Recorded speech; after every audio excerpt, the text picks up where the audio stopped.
All right. Let's go ahead and pop this out.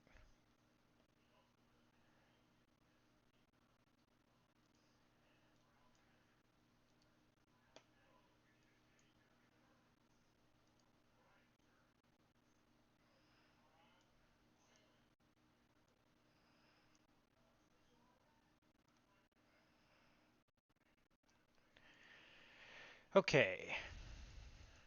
Let's go ahead and queue up for a league.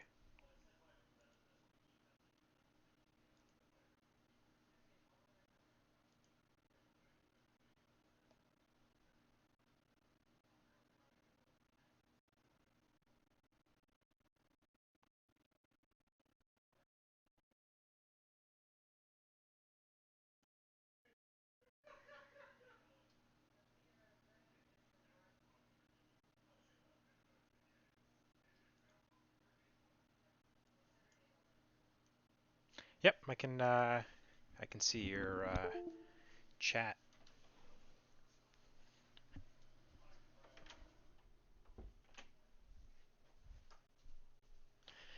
All right. Let's see. What do I think about this hand?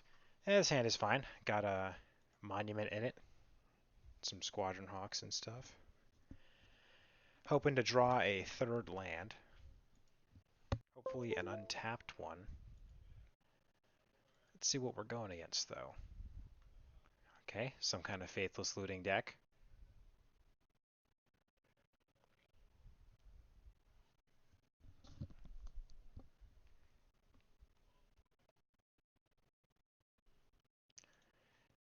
Okay. Ah, see, this Squadron Hawk, don't do this to me. Let's see.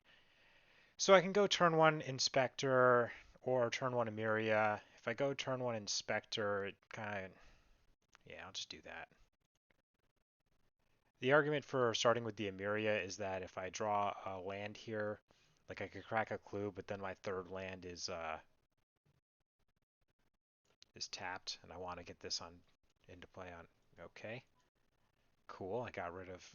Seriously, Squadron Hawk?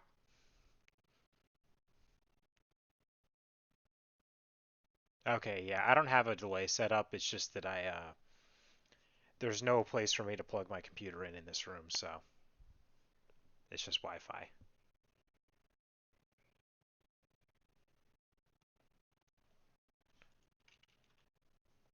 So I have one Squadron Hawk left in my deck. Do I want to play? I'll hold off on that. I'm also not gonna crack that clue. I'm just gonna play this tapped so that I can get the Oketra's Monument into play next turn. My opponent's gonna start beating me down a little bit, but that's okay. I have some time.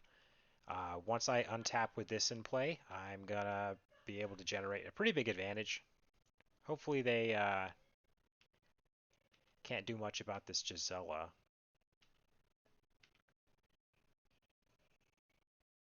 Okay. I could... Yeah, all these Squadron Hawks, I don't know. People wonder why I cut them from Martyr. It's crap like this. But it is very, very good in this deck, though. I don't want to discredit what they do with Oketra's Monument. Like, this is a match made in heaven. All right, so here I could jump block or go to 10. I'm thinking it's gonna be a jump block because I might want to fetch Shock next turn to play, or, okay. Because I think I could work my way towards getting Emiria up. So first things first, this Giselle is coming down. Giselle is going to sort of stabilize me a little bit. Now the question is, I guess I don't need to fetch Shock because I drew the second fetch land. I can just go get a basic, play the Squadron Hawk, and then... Yep, that's fine. Play this Squadron Hawk and search up that last Squadron Hawk. This is sweet value. Next turn I might crack the clue, depends on what happens. I am gonna try to trade my warrior for my warriors for this Flame Blade Adept if they swing. They might just swing with the Tasigur if that's something they don't want to do. Oh, it's the Lightning Skelemental deck. That's awesome.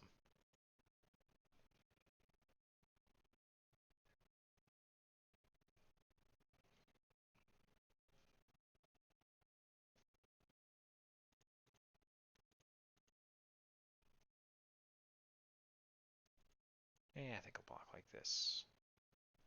They might have a Lightning Bolt because they didn't bring back this Phoenix, and that's fine. They don't have. What are they going to do with that mana then? Oh, Hollowed One. That makes sense. Ooh, Teysa. Okay, cool. That's a good draw. I'm just going to get the basic Swamp.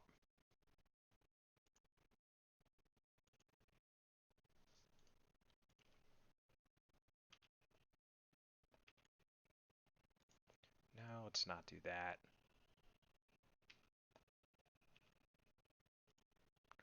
And then let's go ahead and get this Teysa down. They have enough mana to do that, so I'm just going to go ahead and exile that right now.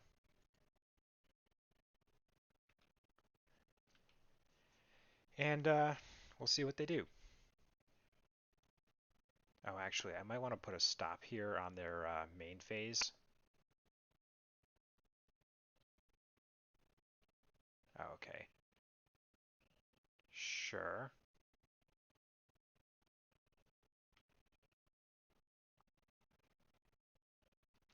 Okay, so I have some options here. I can go block the Flamewake Phoenix, block the Hollowed One,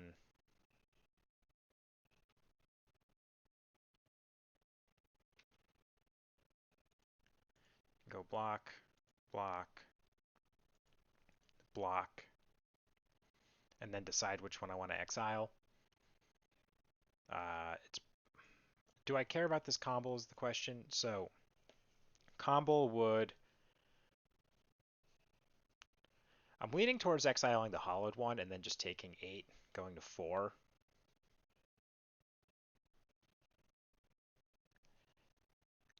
We could exile the Flamewake Phoenix as well. I don't know. We could also just not exile anything and instead take and go to 4, and then next turn hopefully draw something. I think it's correct to exile the Hollowed One though, and then just take 6 and go to 6.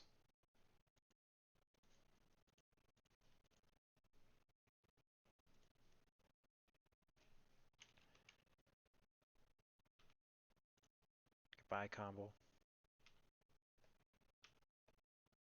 All right, let's see what we draw. Oh, Ketra. Okay, that's a card.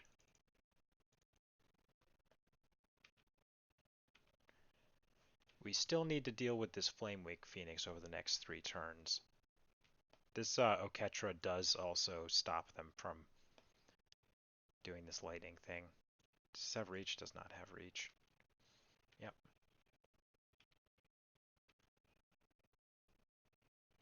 Wall of Omens. All right. Yield here. That's great. Okay, cool. It's kind of what I was hoping to draw.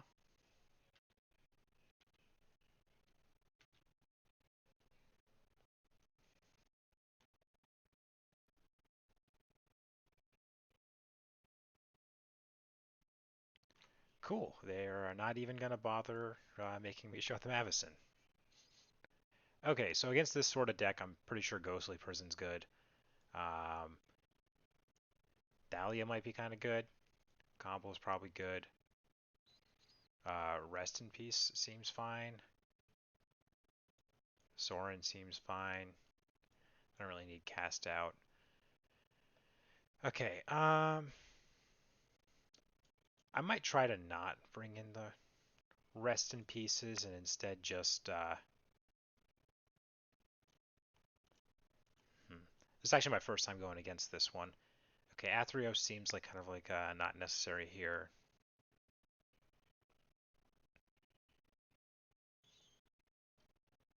I like pretty much everything.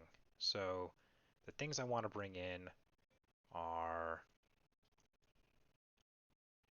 I don't need to bring in Soren. They're not that fast.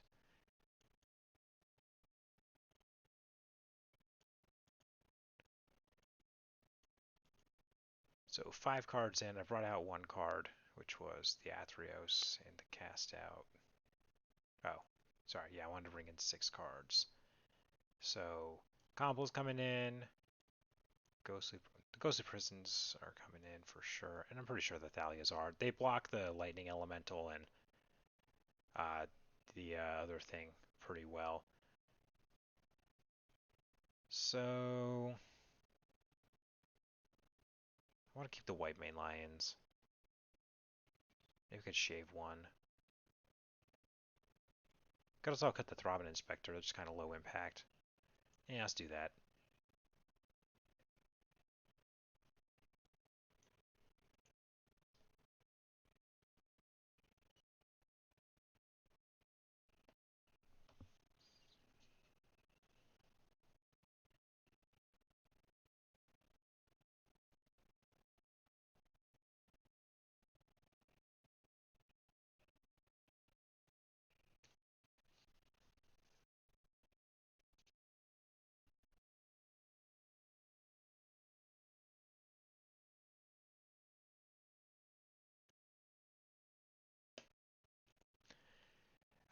This hand seems fine. It's kind of like annoying that I have 2 of these, but they'll probably have an answer to one of them. Or they'll Burning Inquiry rip my whole hand away, and that'll be lame.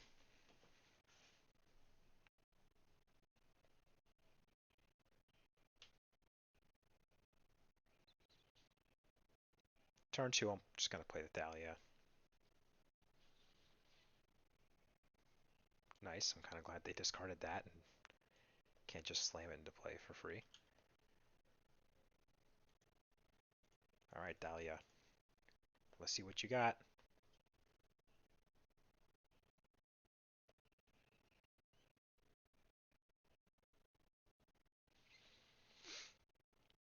Next turn, I'm likely just playing Combo because I think it's also good against what they're trying to do.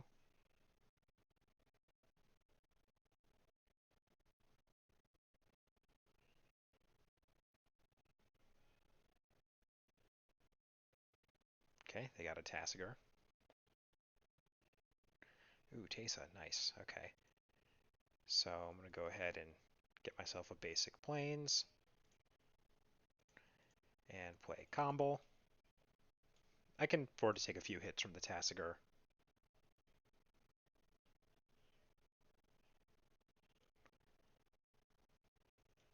Next turn I'll probably go Thalia, Wall of Omens, or Wall of Omens first, then Thalia, just making sure that that's the actual order I wanted to do things in. Yeah, for sure take that hit.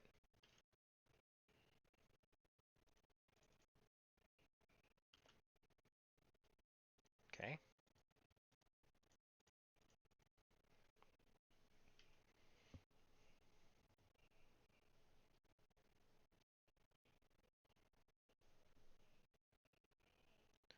Oop, it's going to be humans.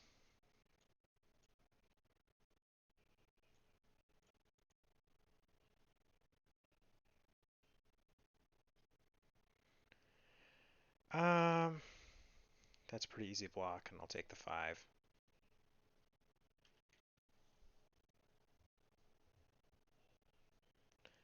So I have 1, 2, 3, 4, 5 mana, so I need.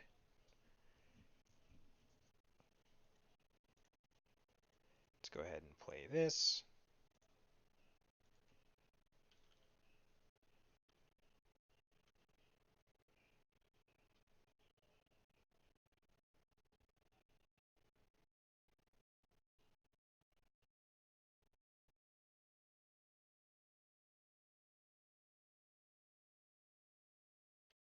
It's a lightning skelemental.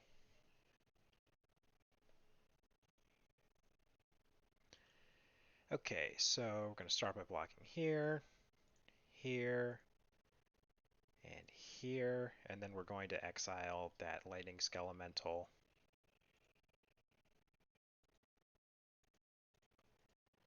It'll end up giving me a spirit.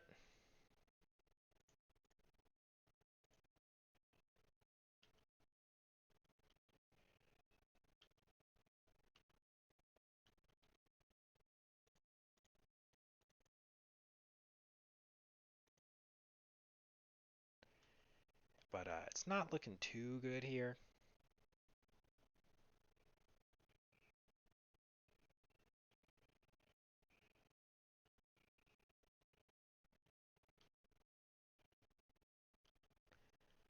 So I'm at 9, take 5. Taking a lot more than that actually. Block there. Go down to 1. Can't even crack the fetch land. Nope, Bloodghast is back. Alright, cool. Okay, so this time I'm on the play. Do I change my mind about Rest in Peace? Not really.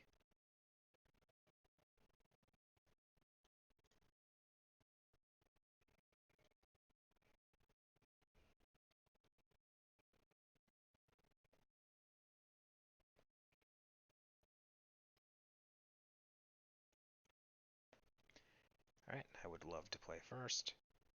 And this is good. I have 2 just in case they Burning Inquiry. I'm less likely to just get completely obliterated.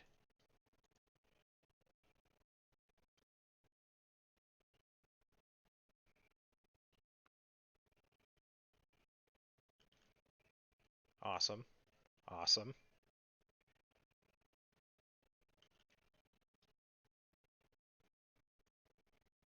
Go ahead, play that tapped. Now I just need to not have them have the 3rd Burning Inquiry. Okay, cool. It's a good start.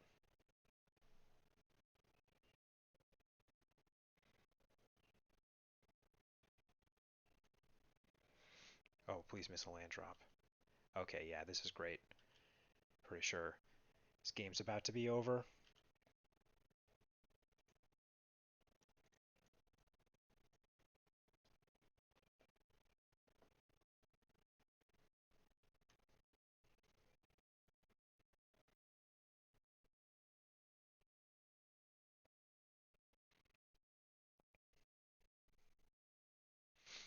It's going to be at least 3 turns before they can attack.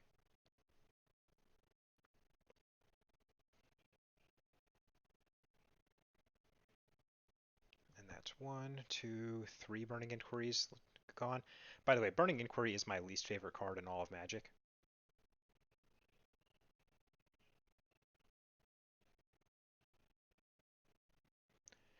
It feels like a Hearthstone card, and I don't like Hearthstone.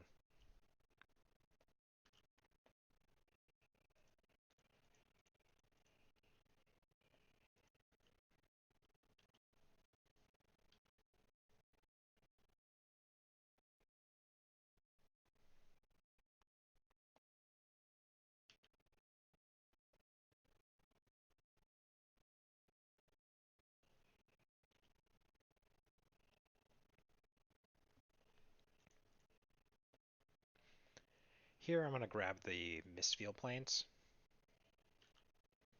so I can cycle Hawks or whatever. So I don't have... So they can't attack. May as well get this, because they're going to have to like loot a bunch to try to get to lands. Or they'll just bolt it, which is fine too. Still buys me life and such.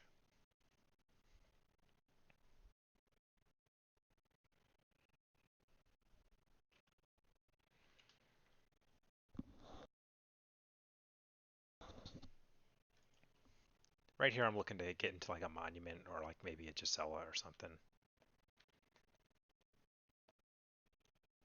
Okay, a land.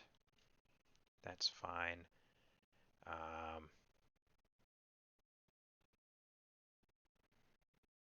I think what I'm going to do is actually just start with the Wall of Omens. I don't want to just run the Avacyn out there. Uh, I'd rather it come in with a swing, like when they're swinging.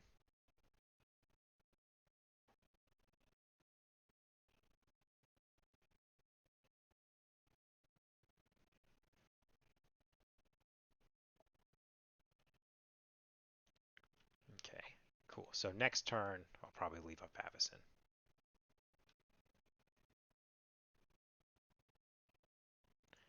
During my end step, I'm going to go ahead and put... Do I care? I kind of want to leave Combo in the graveyard just in case I draw Bruna or something. So I'll put the Aganjo Castle on the bottom. That seems like a pretty reasonable card here.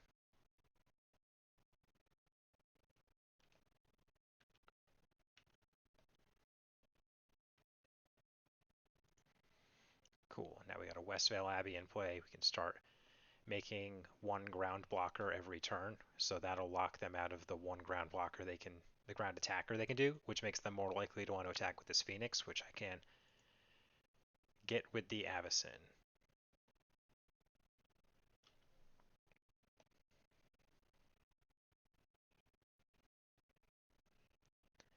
I know I said I was going to flash in the Avacyn, but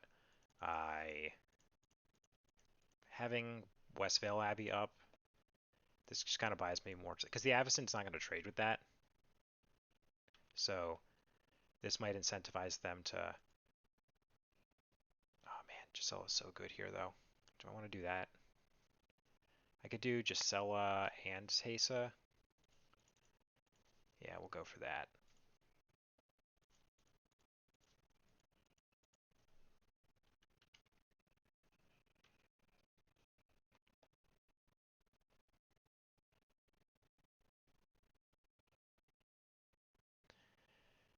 Okay, now the question is, do I want to exile anything here when they do this? I think the answer is yes. I would like to exile the Flamewake Phoenix because I have 16 turns to find an answer to their one ground person they're attacking with every turn. This also opens me up to being able to put Combo or Teysa on the bottom of my deck because the Gisela is going to be what I get with Bruna. Human. Is this a human? It's a human. Cool. So, 2, 3, 4. No, because that costs 5. Cool. So I am going to just pass.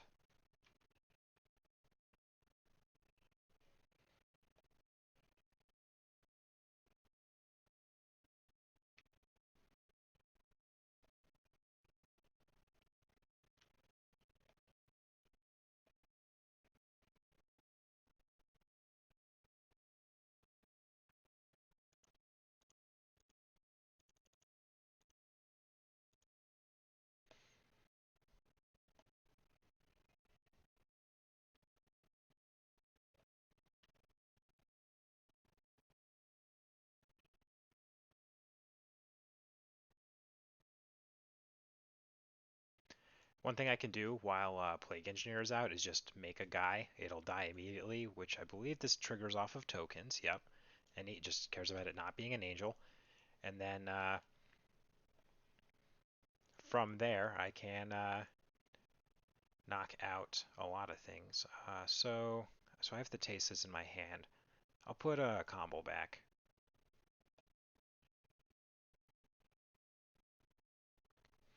I also got them on like a bit of a 3-turn clock. Or even less than it actually, because if this flips and does 3 damage to them. Yeah. Okay. So I have 1, 2, 3, 4, 5, 6, 7, 8 mana, which means that I can start by just swinging for 4.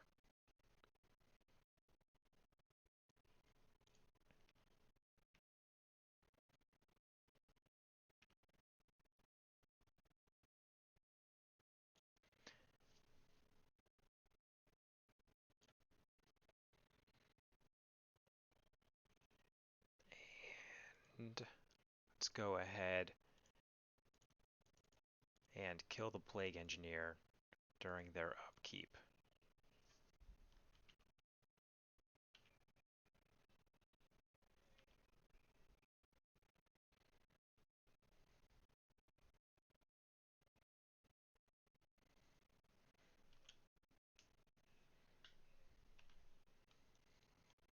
Cool. Now I can trade with the Grimog Angler if I want, or not.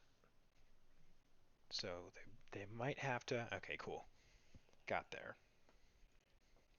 All right. Next round.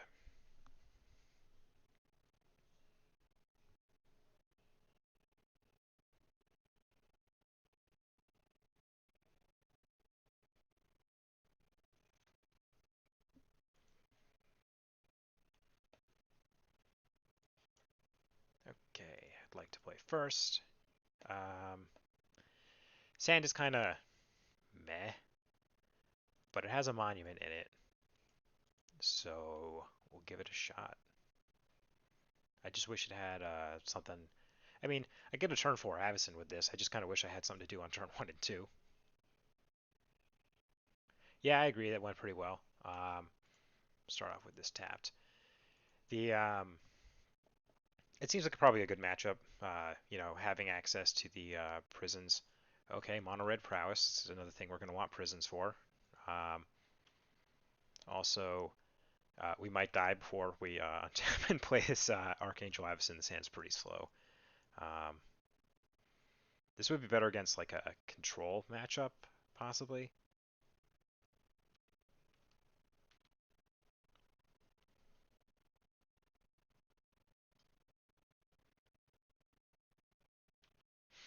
I'm being gut shotted. Yep, and there's going to be a third spell.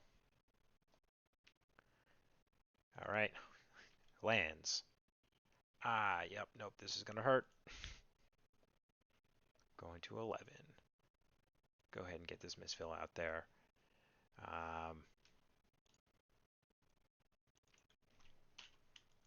Just gonna, let's see.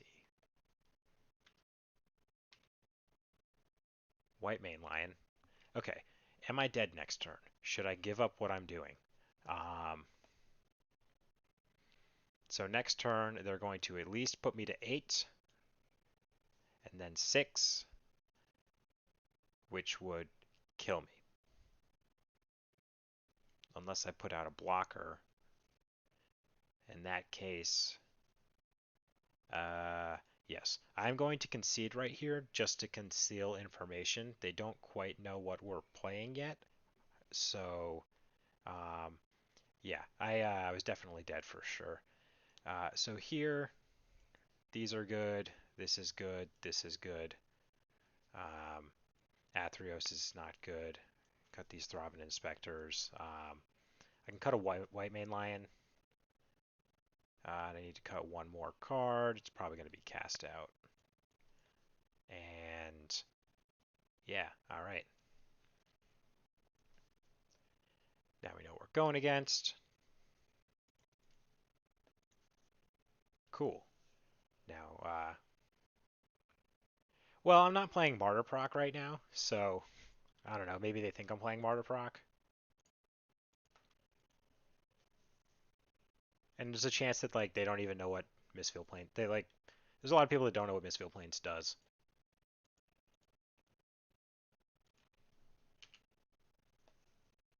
All right, so the Ghostly Prison is gonna be pretty good here.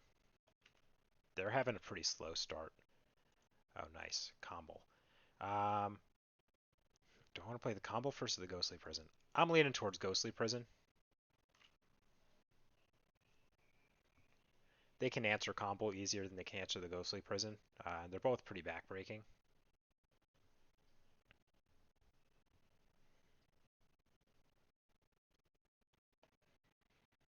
Sure. Sweet, a second Thalia's Lancers. Not bad.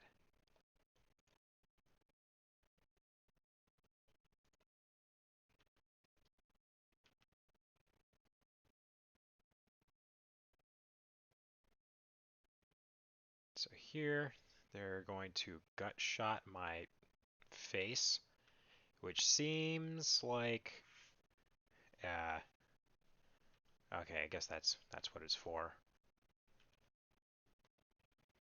Well, that's not good. I mean, I guess it gives them lands for this Ghostly Prison, right? But I'm a huge fan of them just like trying to storm off through this combo. I think we played these in the right order. Wow, they are flooding. I'm just gonna take the 4 to the face. Um, Combo is worth a lot more than blocking here. Go ahead and get that tapped so I don't draw it. One thing to keep in mind is they might have Blood Moon. Um, hmm. Okay, yeah, that's a good thought. I'm gonna crack this fetch land, go get a swamp just in case they have Blood Moon. Then I'm gonna play this Thalia's Lancers, and this next one's getting a basic as well, just because they could have sided that in. Oh shit, I did not mean to click on that, but that's okay. I do like Thalia here. I would have actually searched for Elish Norn had I, had a moment. No, maybe not Elish Norn with that one, but ooh. See, now I feel smart because that's going to be. Ah, shoot. Okay, how am I gonna? What's the sequence here? Um, we'll play No Ketra's Monument. We'll play Thalia. And yeah, Elish Norn was the right pick still. Um, but yeah, let's go ahead and hit them for 4. Now they can only play 6 more, or sorry, 2 more, sorry, 2 more spells, or they'll die.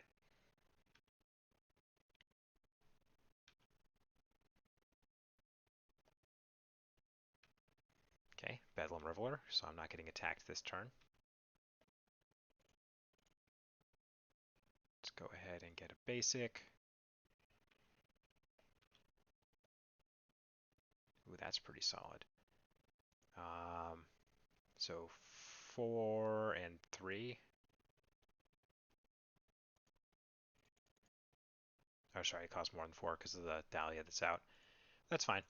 I'm going to go ahead and run that out there, plus it.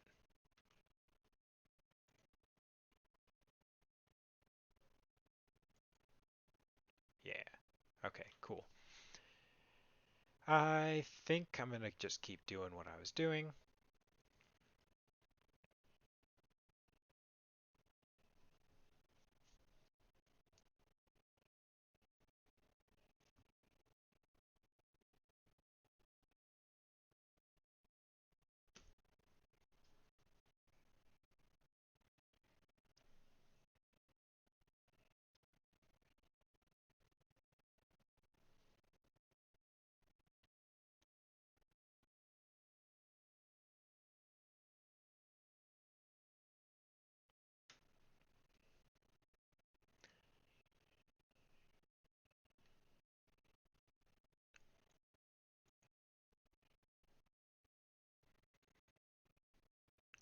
I wonder if Magic Online closes the window and then reopens it every single time you're done with sideboarding, if that's why it does that. This hand is not what I'm looking for.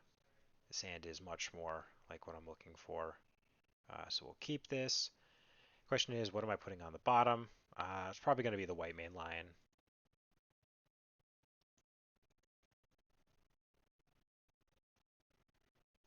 I need to draw 2 more lands. Oh, okay.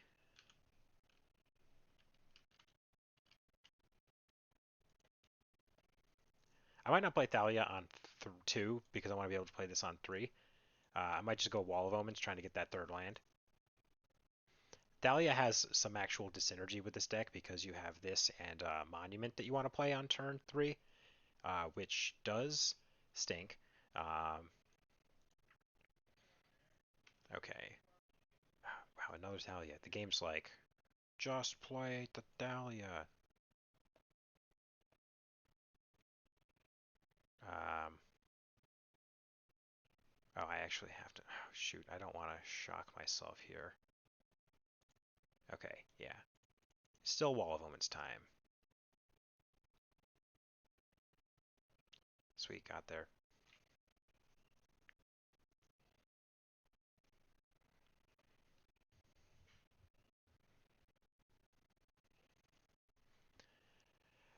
If they just attack from here, I might still block, even though I know they can just sack a mountain to Lava Dart my guy and trade, or not trade, basically trade the mountain and the Lava Dart flashback for the Wall of Omens. Specifically because I want them to have fewer lands because this Ghostly Prison's coming down. Okay, Flame Slash. Cool. They discarded 2 lands. If they miss a land drop here, they're going to feel kind of silly with that. Yeah, I'm going down to 8. I hope they Lava Dart me or sack that mountain and don't play another mountain. That would be kind of ideal. Okay, yeah, they saw through that. So I'm going to go to 7. I'm probably going to die to burn spells here, but let's get this Ghostly Prison down. And then we'll probably start playing out the Dahlia and Squadron Hawk and all that fun stuff.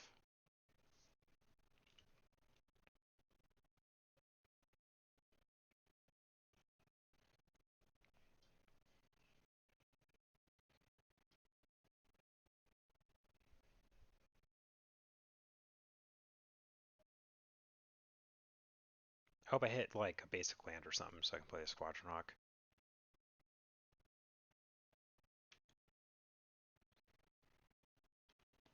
Or like a way to gain life.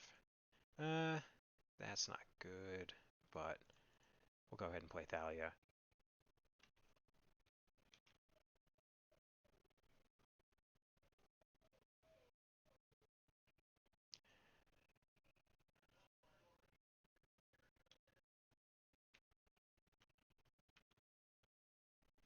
Okay, so I'm going to 4. Or possibly 2.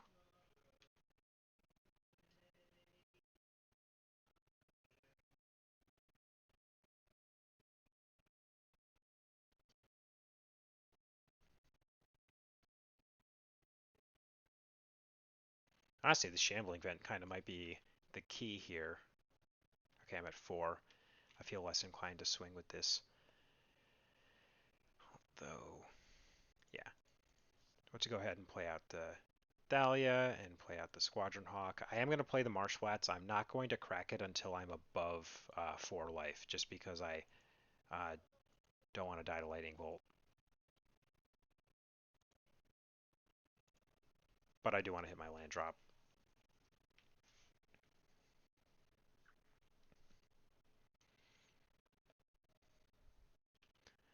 Okay, they've got a Bedlam Reveler.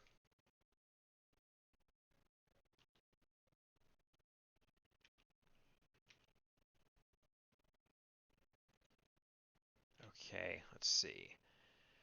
I could play Teysa and a Squadron Hawk, or I could just play one Squadron Hawk. Yeah, I'll play Teysa and a Squadron Hawk.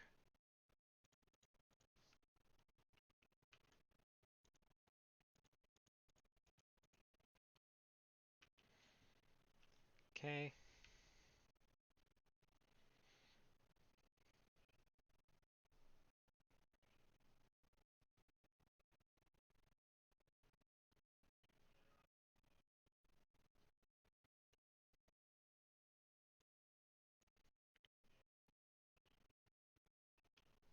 Okay, yep, there's the burn spell. That was pretty close. I think I was kind of close to stabilizing. I could have swung with the Shambling Vent, but it would have just kind of like taken my whole turn. Let's see what I was going to draw. Basic planes. Yeah, it's going to be a little bit before we were getting anything.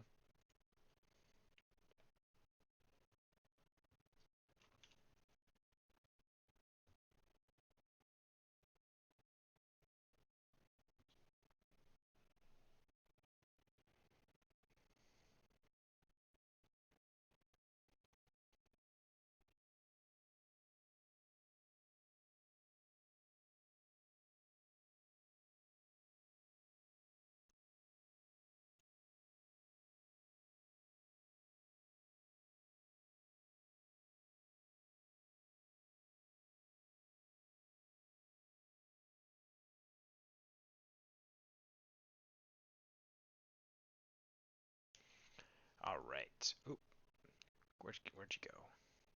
Here we go. Okay. Yeah, sand seems fine. Uh-oh. Eldrazi. Let's go ahead and play a. Let's go ahead and inspect this. The full flavor win of the trying to figure out what's going on. Gonna figure out that it's Emrakul or something like that. Yeah, I could play another Sovereign Inspector.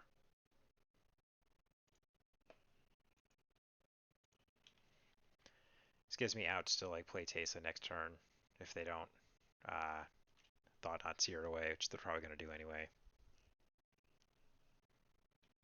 Yeah, here it comes.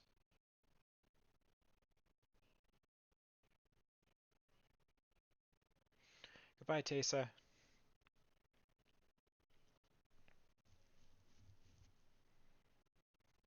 If they don't take the Teysa, it seems a little silly, but who knows what they're working with.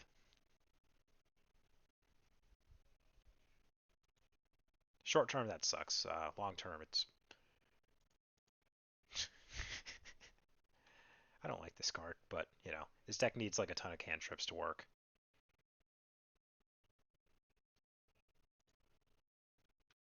I want to play a fetch land because I want to be able to thin my deck out a little bit here. I have this one which can go get the Mistfield Plains.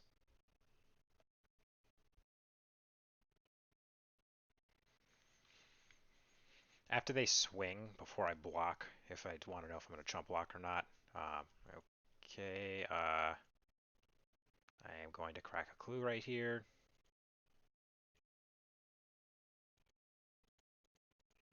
Goodbye, card advantage, or card neutrality, because this is barely a card.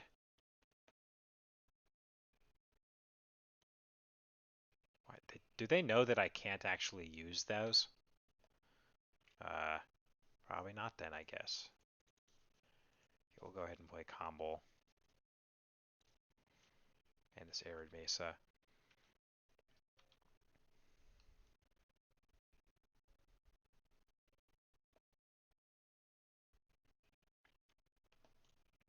I don't really like this card very much.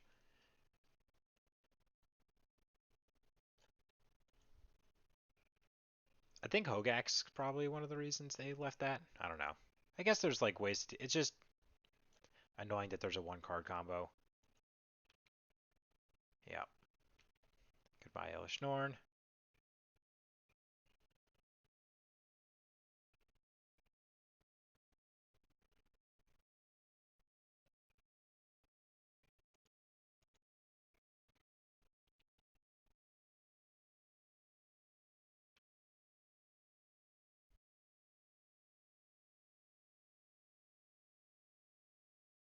All right.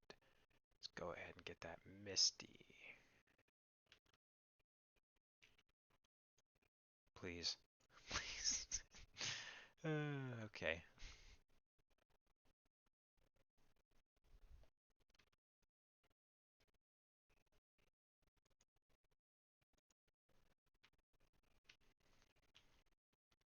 One, two, three, four, five, six. Yeah, they're gonna be able to, if they hit a land drop, lattice me out. Okay, we got a Reality Smasher. It's gonna come smashing in. Maybe I'll just block with everything. You can take out 2 of my guys. 1, 2, 3, 4, 5, 6. Sure.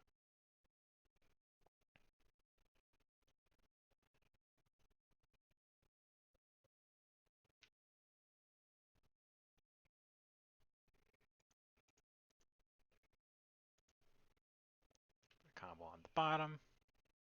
They forgot to use that, which is nice.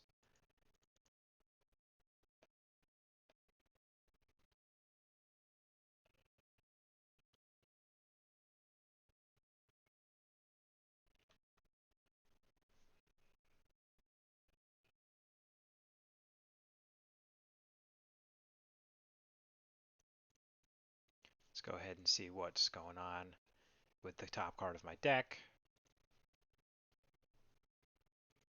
It's a Shambling Vent. Alrighty.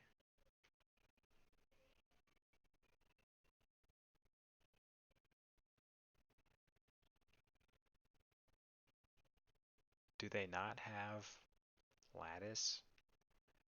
They can still lattice me.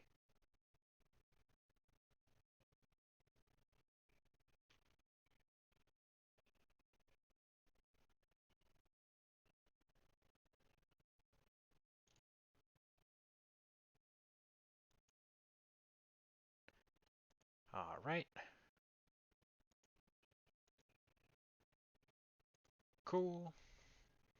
Okay, how do I side against this? No.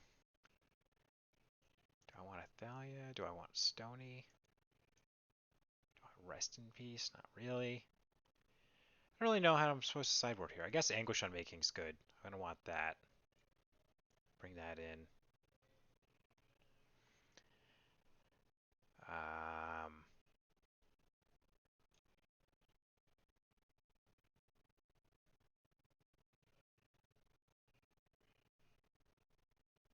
this is kind of a clock. A little bit. I mean, we already have kind of good pressure. Maybe just shave an Inspector, bring in another way to deal with Karn, and then hopefully beat them before they Karn us out of the game. I don't know.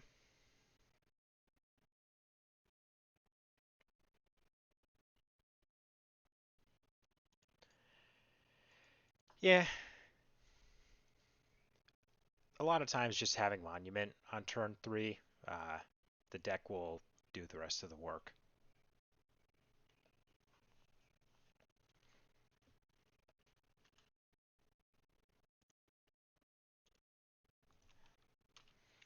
Plus we got a 1-mana cantrip, 2 bodies thing.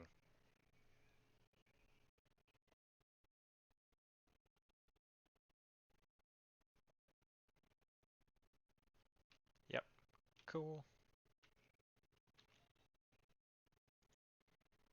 It's not really what I wanted, but it's alright. Go ahead and get this Oketra's Monument out of here. Or into play, I mean. Next turn I'll draw a card or 2, get to play these guys. We'll be up a little bit, which is nice. They're going to have a Thought-Knot Seer, though. And I hope they take the Inspector, because that's a significantly worse card. Nope. Okay. They know what's up. Ooh, okay. That's kind of nice.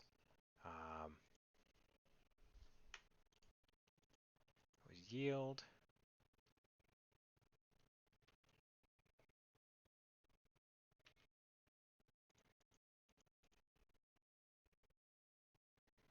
And we'll go ahead and play this Marsh Flats. This turn I can block some stuff, exile Thought-Knot Seer, get a Mistfield Plains. Next turn I'll be able to draw a card if I don't draw something good.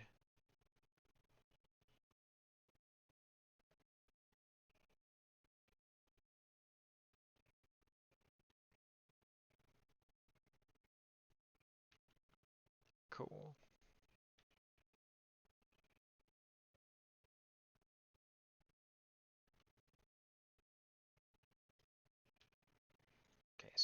block here.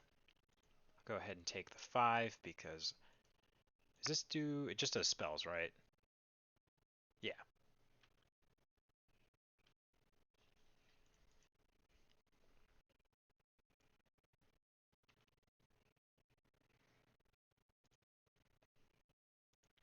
We'll have this enter tapped.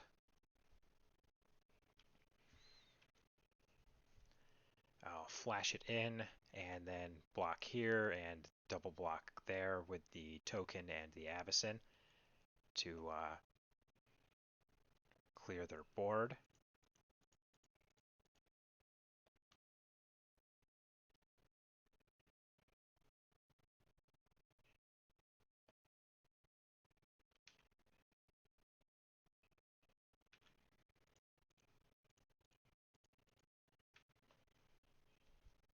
All right. Top card is Ghost Quarter. Don't care too much. Now I have some pressure in place. They can't just Karn.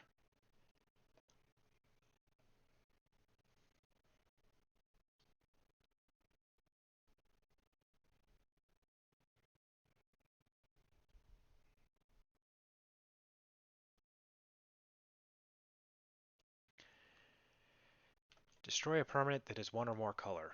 Well, there's no legal targets for that right now. So they're just going to put the exiled card into your hand when it leaves the battlefield. Okay.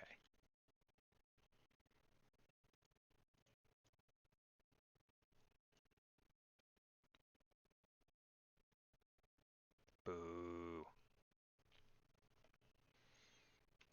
Okay. So we're gonna. Do they get to see what it is? And look at it. Okay. I'm gonna get Ugin off the field. They can eat a warrior if they. That's actually probably not good. Because if they eat a warrior, it's gonna flip Avacyn and kill my Teysa. But at the same time, would I rather trade this Teysa? No, I want to keep that. Yeah. This is better.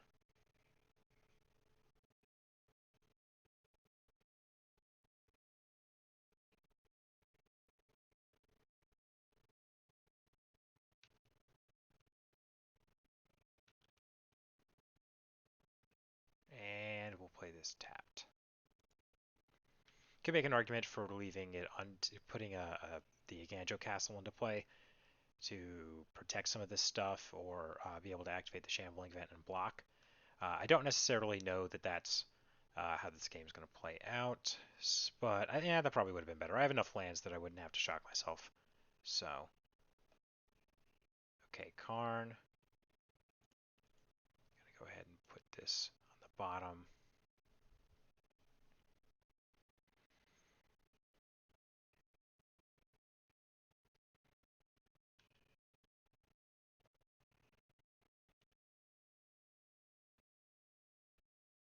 Ensnaring Bridge, that's fine by me. Is this to a player? Each opponent, yeah. So I would have been able to take out a Planeswalker with that before, but I cannot do that anymore.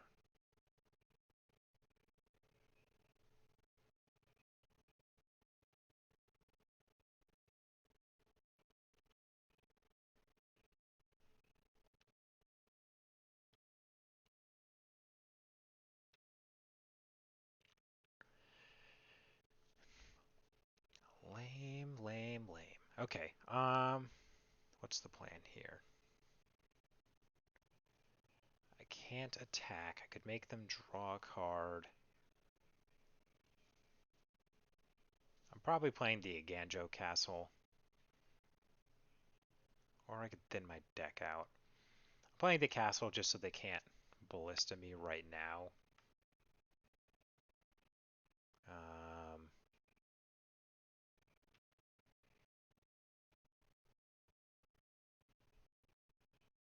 yeah, I mean, I did keep a 5-lander, right? So this is partially my fault, but And like I'm doing pretty well, considering I kept a 5 lander and I discarded one of the 2 cards that was in it.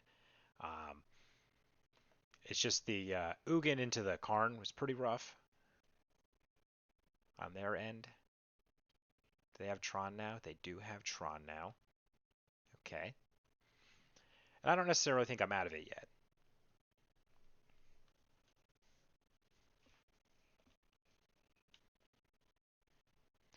The Ugin is getting a little out of hand.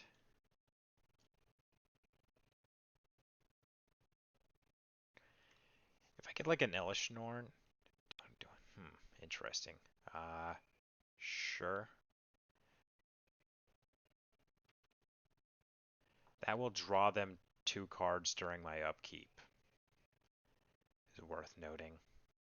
Oh, I can Naganjo Castle to keep the Teysa alive now, so that's nice.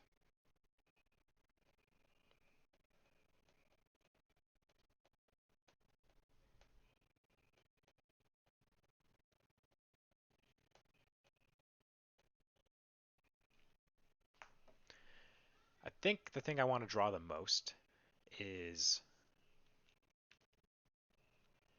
probably like a cast out. Well, cast out's not that good because of the Ugin. Um, Anguish Unmaking would be pretty nice.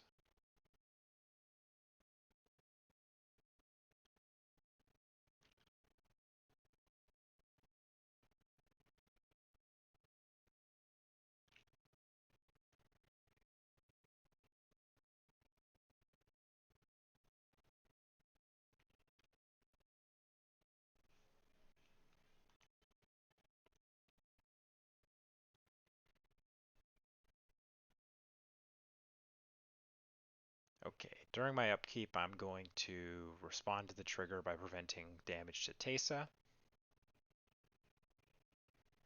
They may try to kill it with the Ballista, but if they do, their Ballista dies. So that's nice.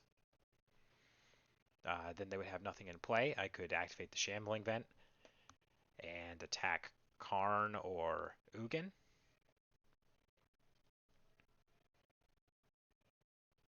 What are they targeting with this? Nothing? Okay.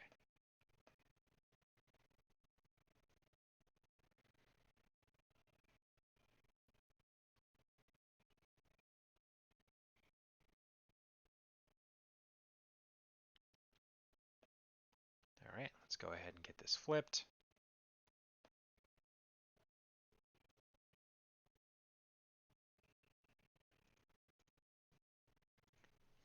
Prevent some damage to Teysa.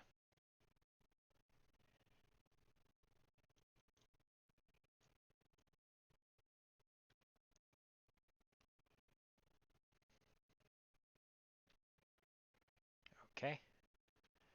Now my opponent draws 2 cards. They have 4 cards in their hand.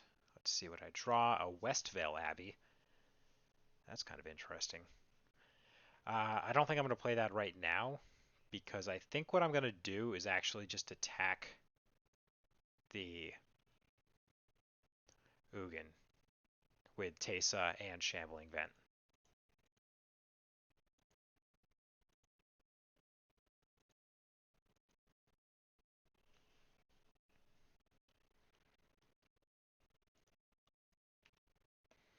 I need to get the Ugin off the field. Uh,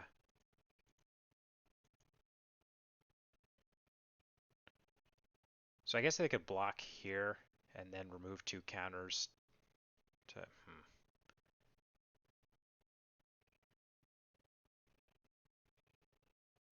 Yeah. Let's see.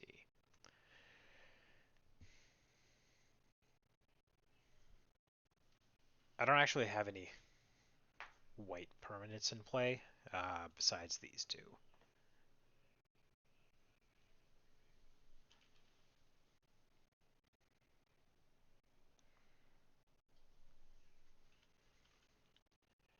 Take 1.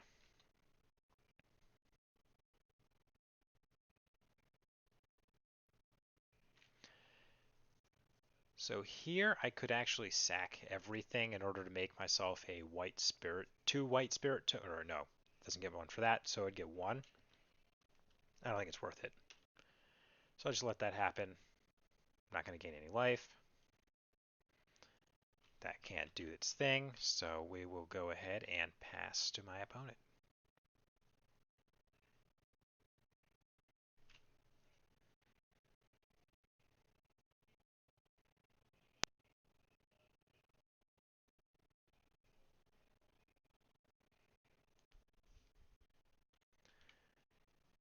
They have 5 cards in their hand, so if I can kill this, that means I can swing with the Avacyn. Unless they, I mean, they have a ton of mana. They're gonna do something.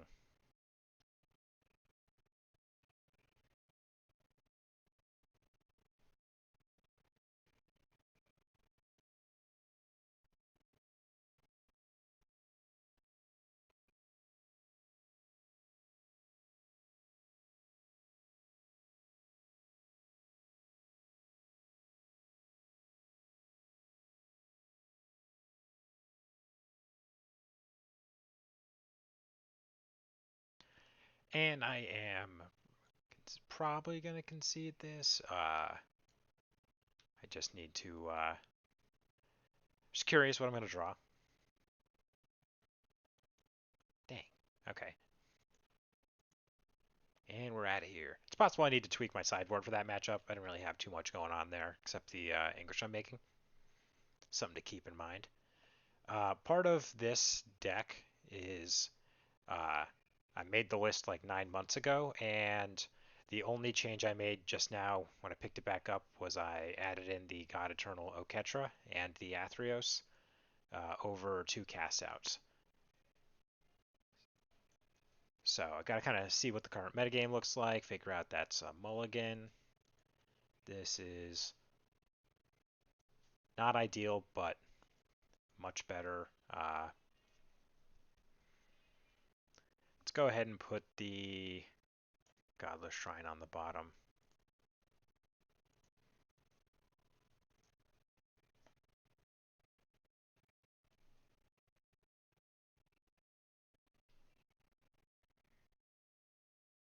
Yeah, the flipped Avacyn's red.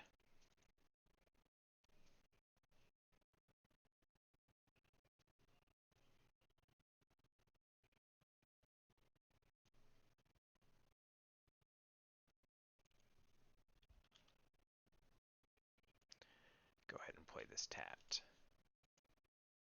Pass to my opponent. Hopefully I don't die before turn 4.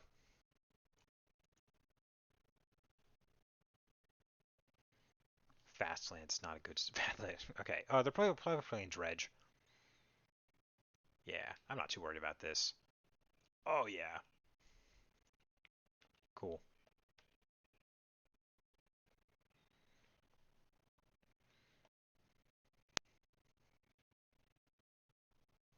I gotta misfill plans with this.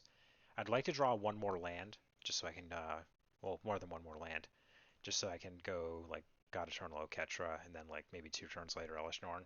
And then in the meantime, just, like, white main line a bunch. If I don't get too low in the meantime, they won't be able to burn me out, hopefully.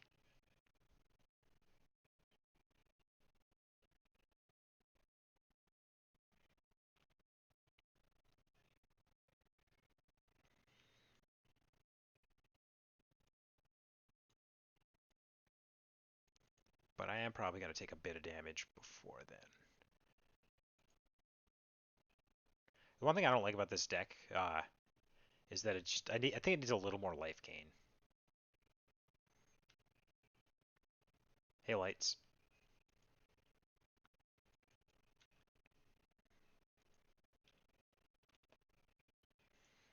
Cool. So I'm gonna take 5 damage down to 14, and then probably stabilize from there. They don't have a conflagrate yet.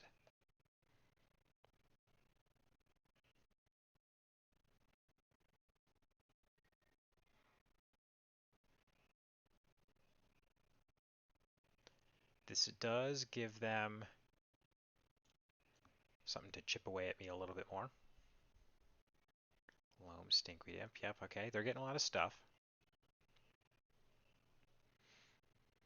but what I'm doing will match up pretty well against that in just a couple minutes, or on my next turn.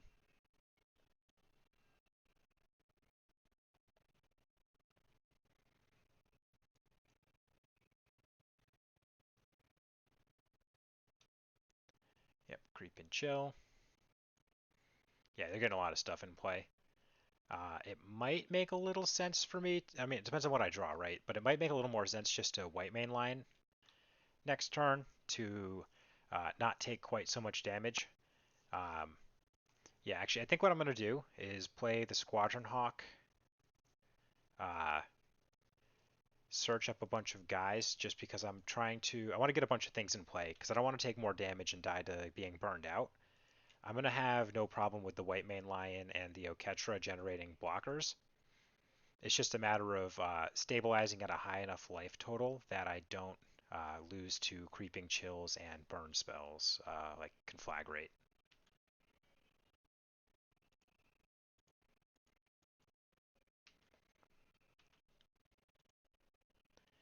I could leave a Squadron Hawk in my hand for the uh, Misfield Planes, so I'll probably do that and just White Mane Lion.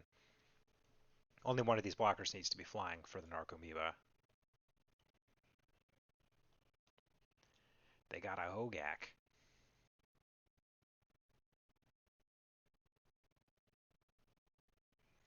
I don't know if Hogak's that good in Dredge. I guess it gives them like another way to beat down.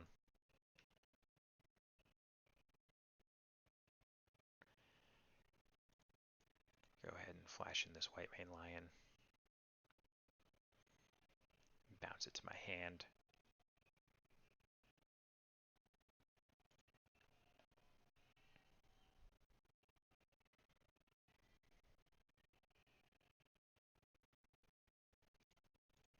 Block, block, block, block.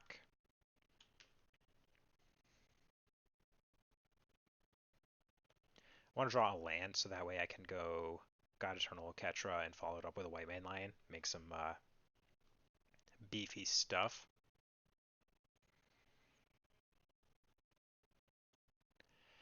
Part of the risk of trading off with the Blood Gas is they can play a land, get them back, and then play the Hogak, which is likely what they're going to do here. But it's not really worth taking 4 damage to not... Because if I'm at 7 right here, they have a Conflagrate uh, to get me down 1 more, and then I have to block these anyways, and then they have haste. Yep. Okay, so I'm really needing to draw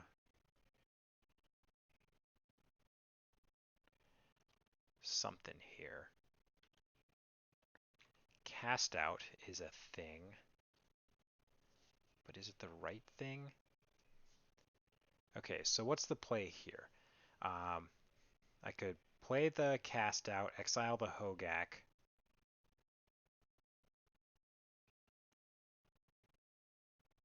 and then go like block, block, block, take 5, and probably die. I can make a bunch of blockers. I can make a lot of blockers. 4 more, so that's 7. So I go 1, 2, 3, 4, 5, and then block 2 there, go to 5, which is also not ideal. If I play God Eternal Oketra, that gives me 5 blockers, so I can go... Then I lose to the Hogak.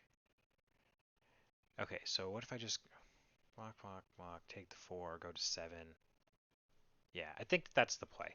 I'm just going to pass, and then if they swing with the Hogak, I gotta get the Hogak off the field, so I gotta cast it out. I can't tap out for God Eternal Oketra, and just making 1/1s isn't gonna stop this. Well, that's probably gonna move us right on into game 2. right? Because I'm at 5, 1 effectively, and then I don't have enough blockers there. Let's see if they make the right play.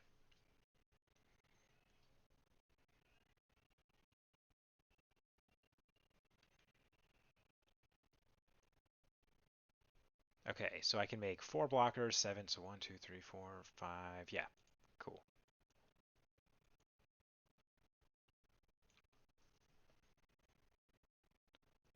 All right, so versus Dredge, probably going to bring in Rest in Peace.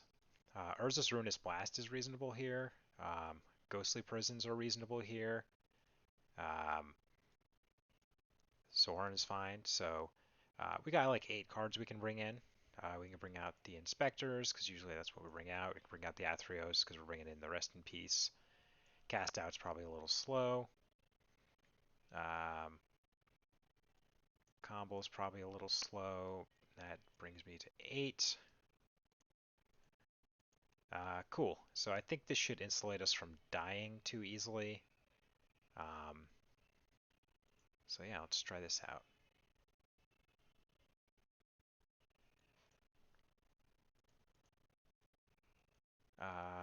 This hand seems okay.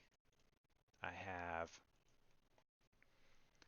a Monument and a Ghostly Prison. So I got a cantrip. Maybe I'll get to draw an extra land. I'm going to lead with the basic plains just because I don't want to crack the fetch land. And thin my deck out. I want to have more lands to draw.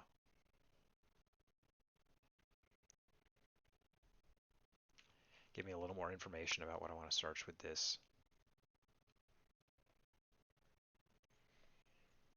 Land off the top here would be the most ideal. Cool, that's nice. So we'll go ahead and get another basic with this. Try to preserve my life total. Play a Wall of Omens. Cool.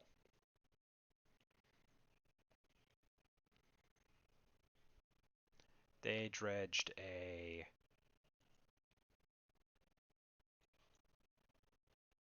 Life from the Loam, which is what I thought.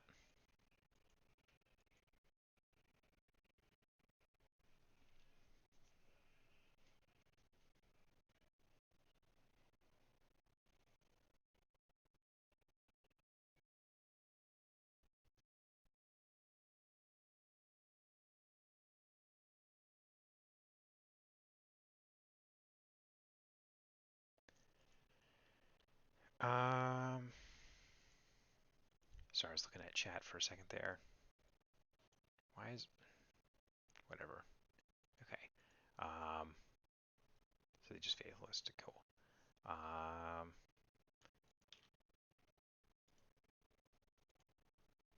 So I'm gonna go ahead and get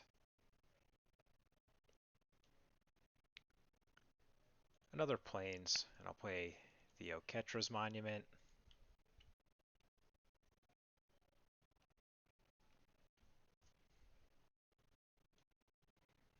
You only really need 1 or 2 black sources, and this hand looks like it's only going to need 1. So I'm okay with just getting basics.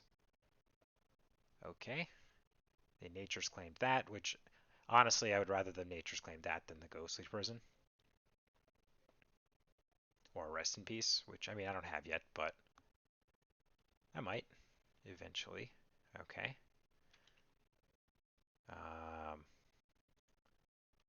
Let's go ahead and get this out there.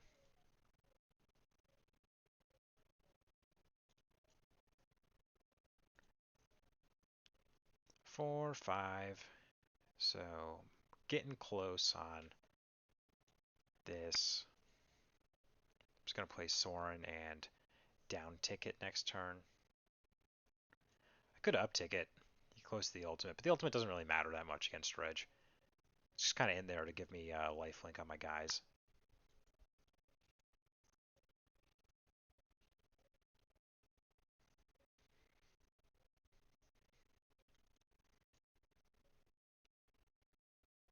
Maybe I'll up ticket. Well, actually, no. They have a ghostly person in play. They can't really attack with more than one thing.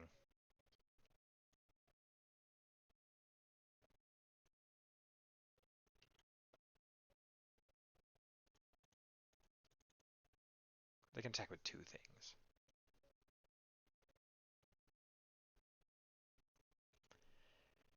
Sure.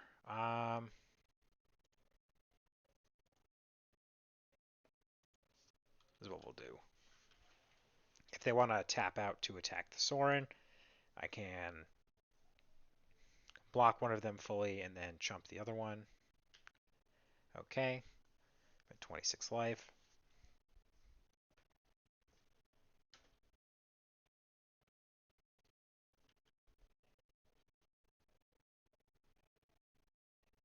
Yeah, that was pretty good. It's one of the better Dredge 3s I've seen.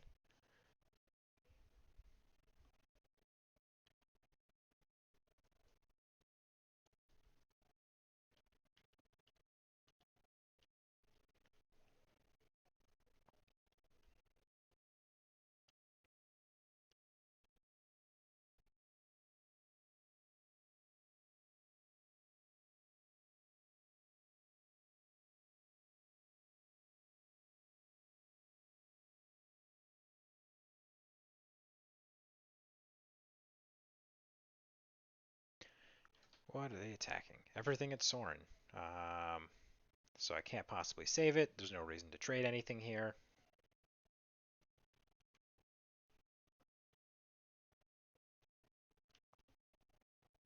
Yep, that's fine.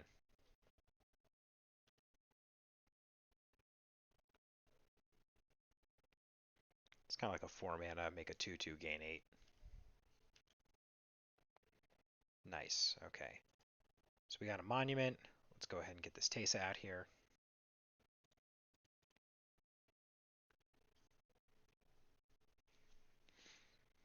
This is just black, unfortunately.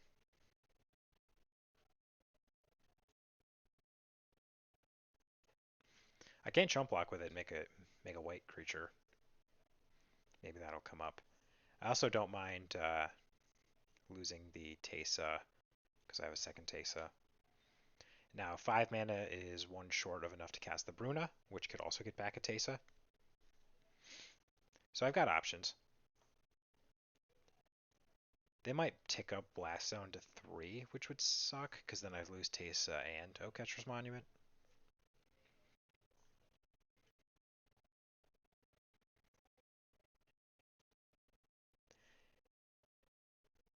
Yeah, that's true. I played the War Sorin in Martyr Proc. Wait. Hey, Joel. Um, this deck's a little different, I guess. But the lifelink is kind of the main reason I'm playing this anyway, so yeah, that's probably true.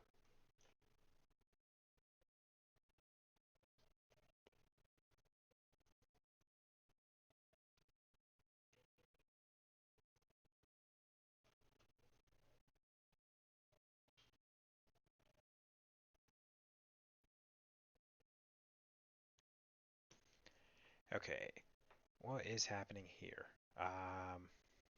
So some damage is happening.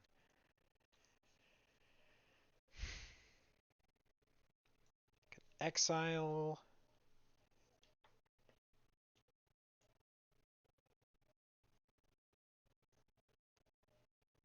If I just let it happen, I get a 1/1 and then can block a little better if I sacrifice these 3.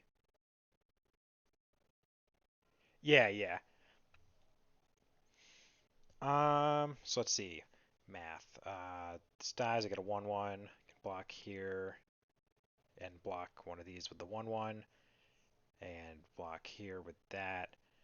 Um, I don't think it's probably worth sacrificing a bunch of stuff just to exile one prized amalgam right here. But yeah, that's a good point. Because the main reason this is in there is because I was upset the deck didn't have like once it stabilizes, like you can still just kind of like die to reach. So it needed something like to gain lifelink, and the +1/+0 and lifelink is pretty good when you have a bunch of tokens out. But just getting lifelink is fine as well. So that's probably a good add.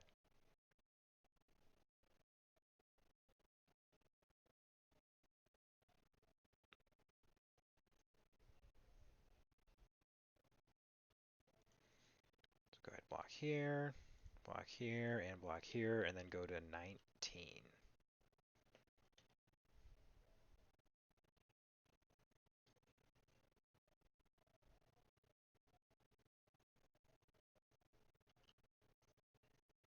Okay, cool. Got a backup monument for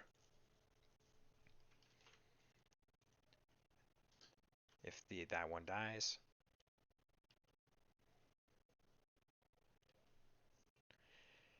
And so this time around, I'll probably be exiling a prized amalgam.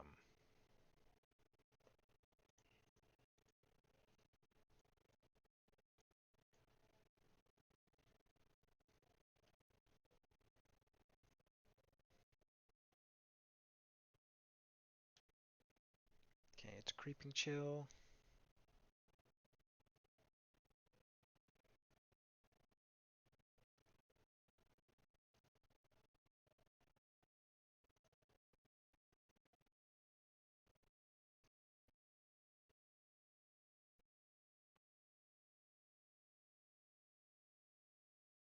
They don't have any more conflagrates in the graveyard, right? No. Okay, cool.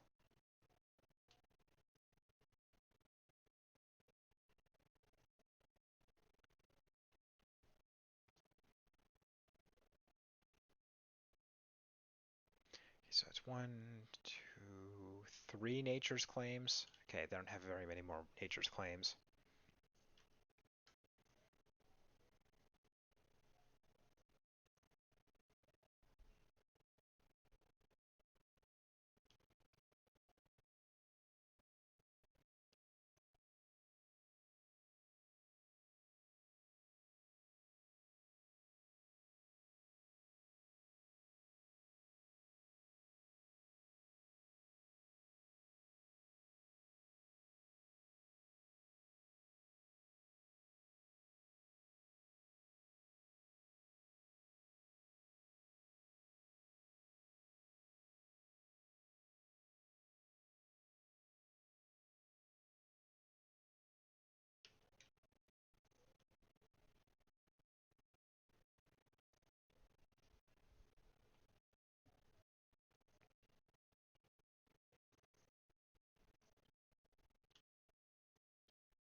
All right.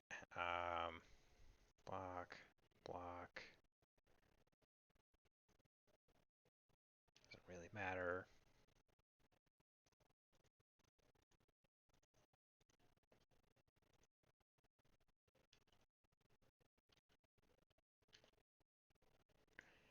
Nice. Okay. Not a land, but it's all right. Okay. This time I'm not going to accidentally click on something right away. Okay, so we got some options here. Things that are coming to my mind are a Gisela, so that maybe I could flip the Bruna. Could get an Elishnorn, which would stop all of the ground offense. I'm pretty sure what I'm going to die to is a conflagrate or two over the next couple turns. They've used one so far, and there's one here. There's probably a third one somewhere in these 14 cards. I could get a Lyra, which would stabilize me a bit more. I could get an Urza's Ruinous Blast just to exile all the stuff that's on the ground. The problem with getting an Elishnorn is I would still need to draw one land in order to play Elishnorn. I could get a Naganjo Castle so that I could play the Bruna next turn. I'm thinking it's probably going to make the most sense to get... So actually, how much am I taking next turn? So I can block here and then block one of these and then take 1, 2, 3, 4, 5. They're not going to have haste, so just 5 unless they conflagrate me for 3. Then I would take 7 plus the 3 and go to 1. So that's not good. But then they would be down one more for conflagrate. How many creeping chills have they used? 3? Okay.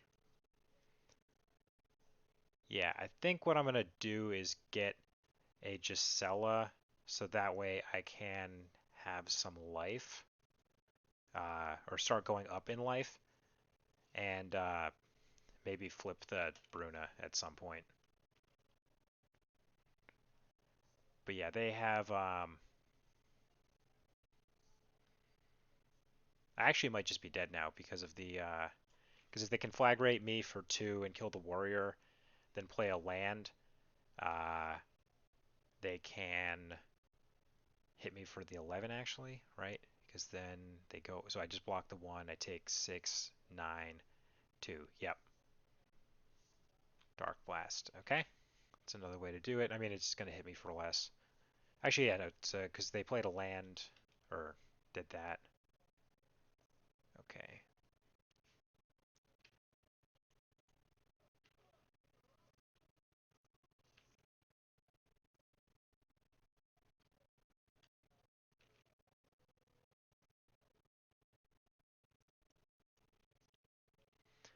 So next turn they can Nate Life from the Loam in order to conflagrate me to death, which will be sad. I kind of wish I still had a like a Shalai or something in here I could have searched for. That would have been kind of nice. Because Shalai would cost 3 mana and would give me 2 blockers, so block. Yeah, Shalai would be kind of nice.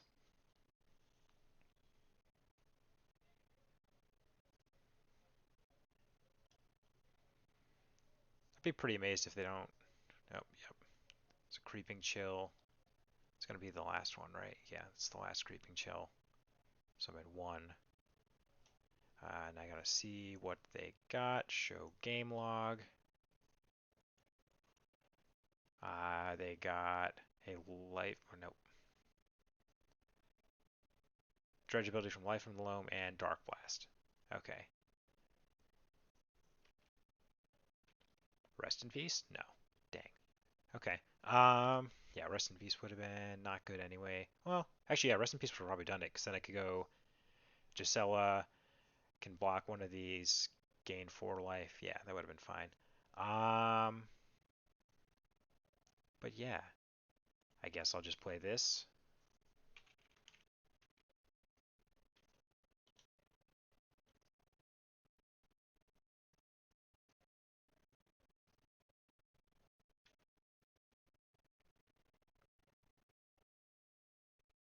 And play the land. Not gonna crack it though. They like swing first. Maybe I don't die.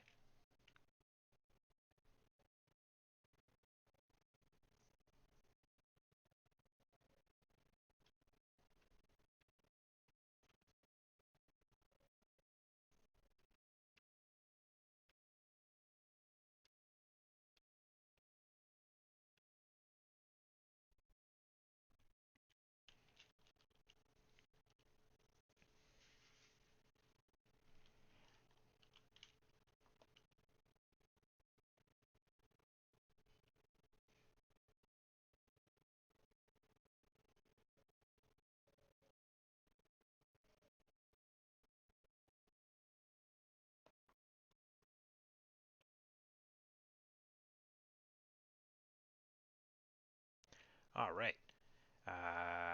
Yep. Cool. All right, let's just play the last one, even though pretty sure we don't get any prizes. Maybe we'll get some points back for that.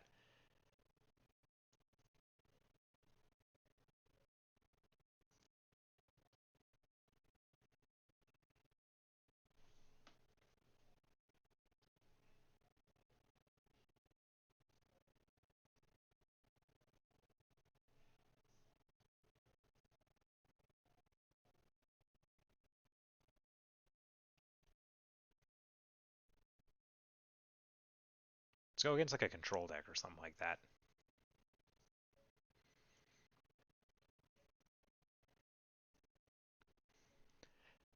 I probably got about another hour left I can stream, so maybe I'll do like a quick one with something else, like Martyr Proc or Yeah, seems fine. Or that slivers deck that's pretty fun. Yeah, I'll do one with slivers. I like ending on that deck.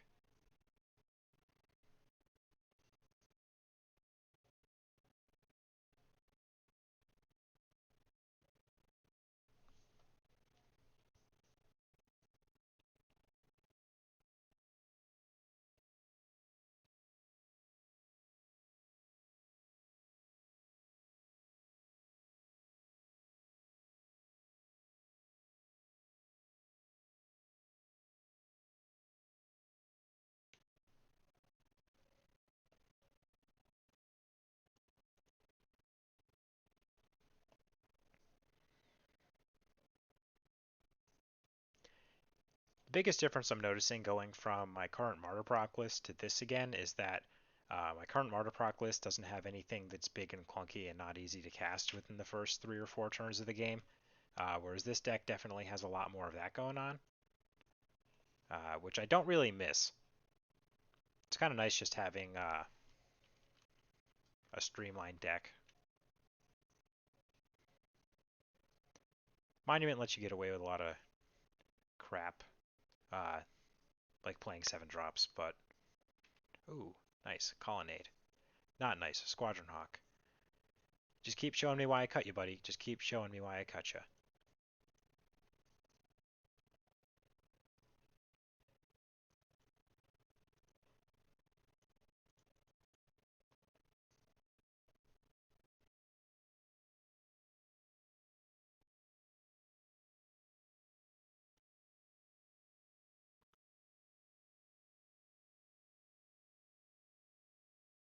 Okay.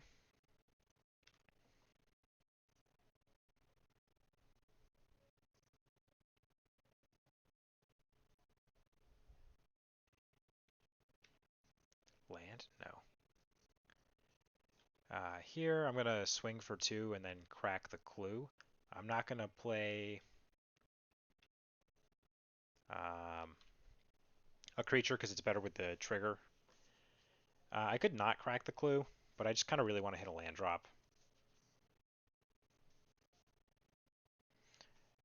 Dang. Okay. I'm gonna discard a Squadron Hawk. Drawing cards is better than having a 1/1.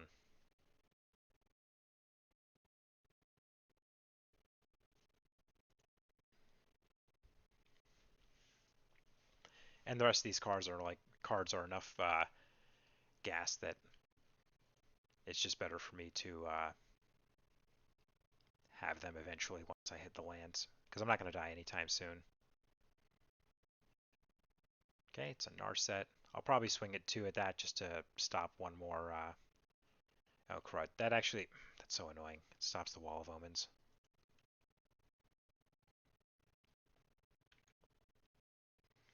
Nice, okay. Yeah, I'm going to shock myself and play Athreos, because that's going to kind of create some awkward scenarios for my opponent.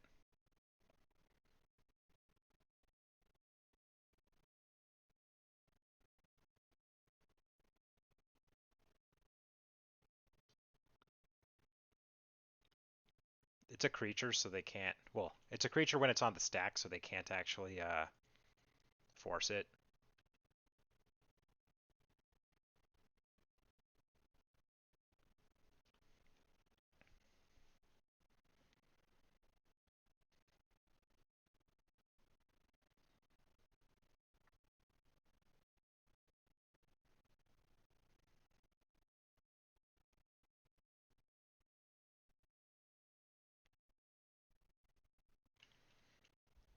Okay, let's go ahead and.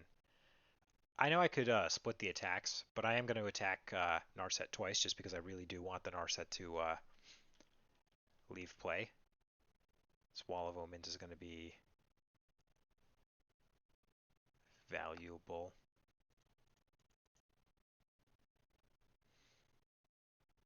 Okay.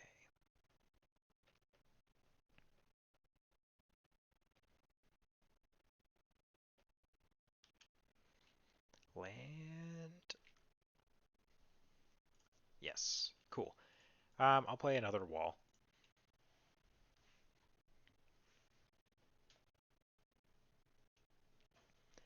The more stuff I get in play, the more of a liability the Supreme Verdict is. Because they can either like lightning bolt themselves a bunch of times or let me draw cards.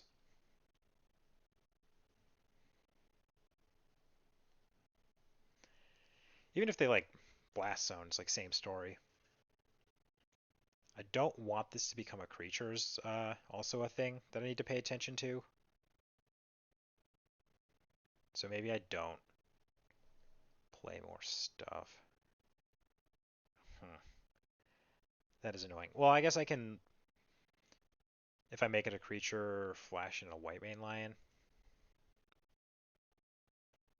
to return it to my hand.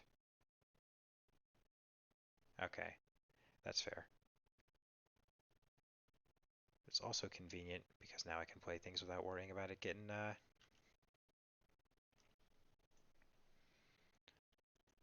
Will shock myself to present the most obvious Avacyn ever.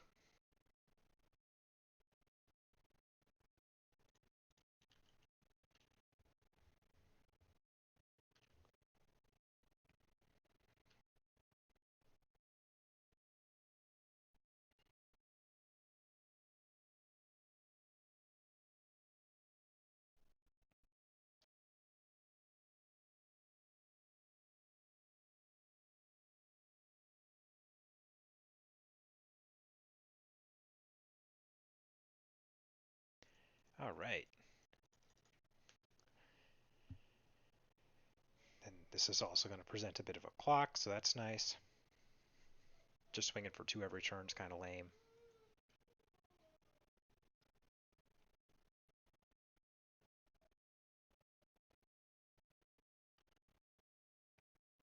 Ooh, Lyra. Um, do I want to play the Lyra? I could play the Lyra. That'll get me in for another point of damage, so that brings it up to 7, which is a 2-turn clock. Alternatively, I could just leave up another Avacyn to protect myself from Supreme Verdict. It kind of makes them have it. Yeah, let's go for it. It's not like we don't have like things to follow up if they sweep. They don't have too many sweepers in here.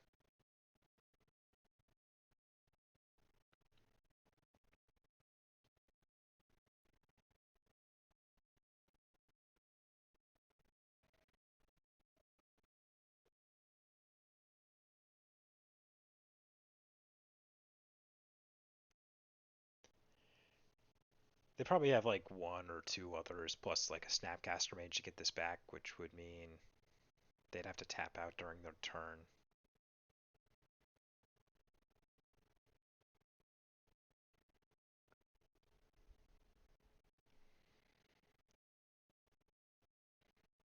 It also means that they can't just kill my Avacyn like with a Path to Exile. Uh, the Lyra would still be lethal. Avacyn would not. I mean, I guess if they Path the Lyra, they would go to 1 possibly, but then I could, if I flip Avacyn, they die, which is kind of nice.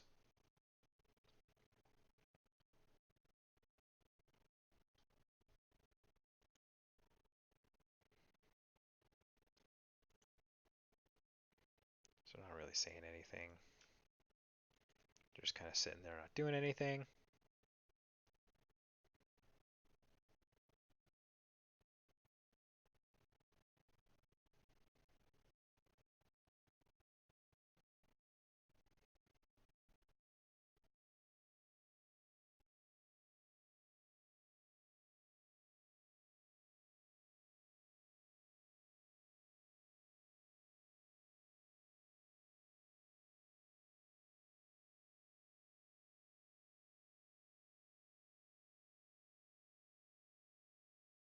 I don't know if they're there or if they're just like sadly AFK because they're losing to this pile of nonsense. This deck is more fun than anything. I don't know that I would play it at something that mattered. I was going to play it at F&M tonight, but I don't think I'm going to F&M.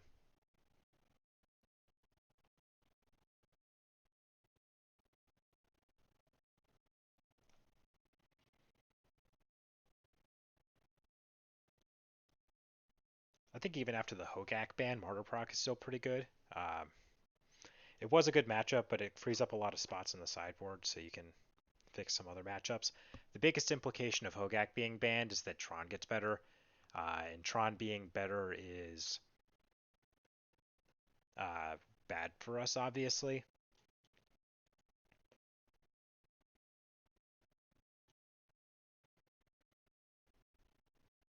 It's been like, what, 3 minutes? What's the new timer? It's not 10 minutes anymore. I guess I'll pull up the deck list while we wait. Just kind of show that. Um, so yeah, we are currently 1-3 in this league.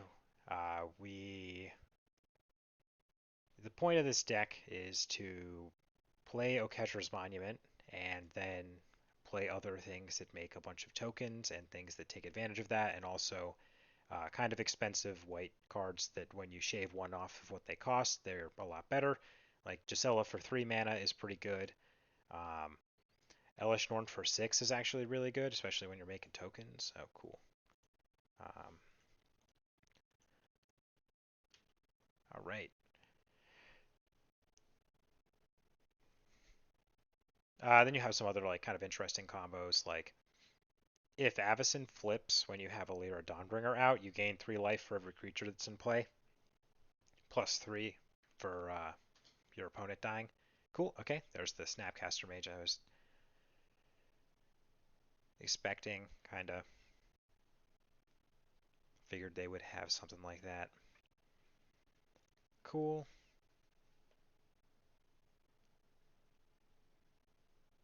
Let's see what we draw.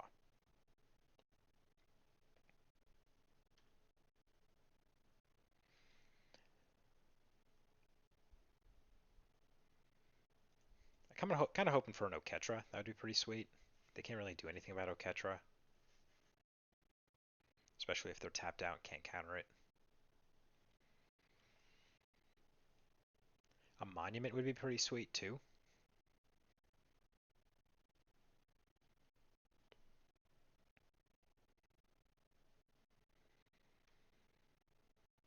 I do wish my opponent was not being AFK the whole time.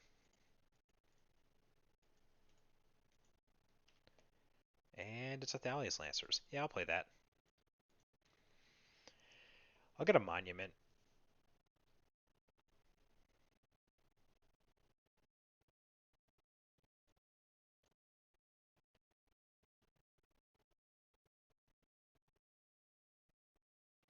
Could also get Athreos, but I'm pretty sure Monument's just the right play. Um, Athreos would be nice because I got my other one over there. Or do I only have one in there? Because I only have one. Yeah, it's just going to be Monument here.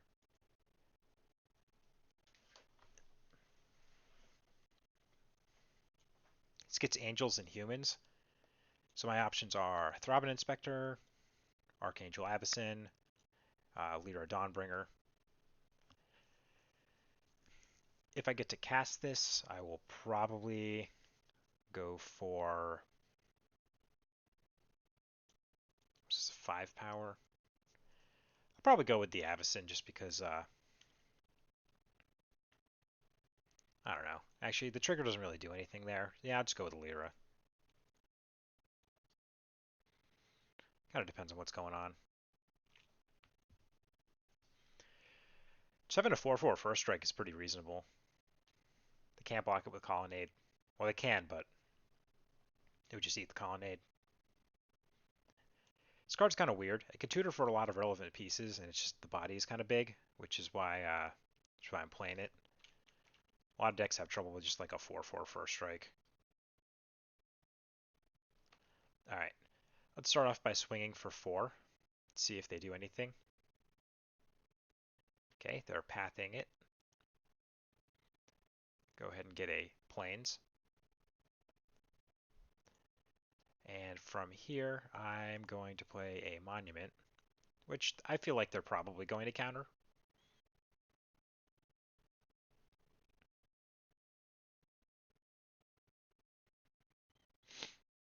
Yep, counter draw. And then I'll run out a Squadron Hawk. I'm going to get a Missville Plains so I can start putting things back. If I draw Miria, that will be online.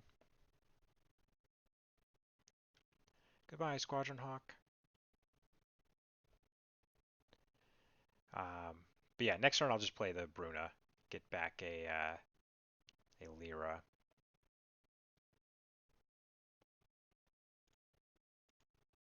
It's Fairy, the no fun police.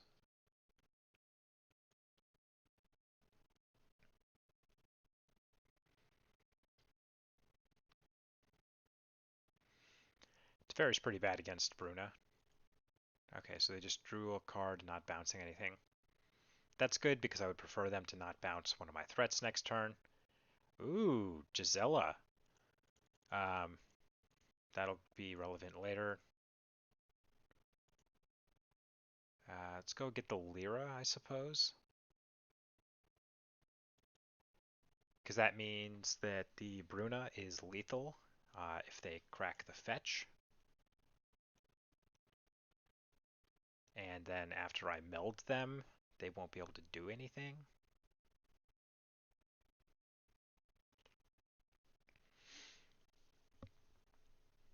I'm surprised they didn't put any counters on the blast zone. I mean, I kind of was optimistic to, you know, get to here, but it's a line.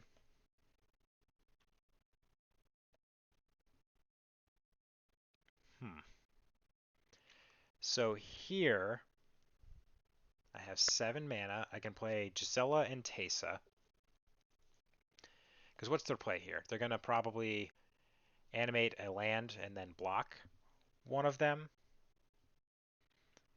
And I could get rid of some blockers if I play like White Mane Lion, Squadron Hawk.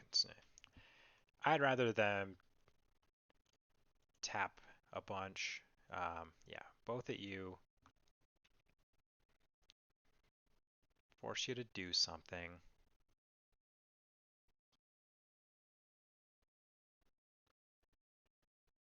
Okay. This is where it is set. That's, a good reason I didn't do stuff beforehand, and it's sad that I can't flash in the White Mane Lion because of Teferi, but that's okay. We'll go ahead and play out Gisela, or I could flash into Avacyn and make him indestructible, but Teferi.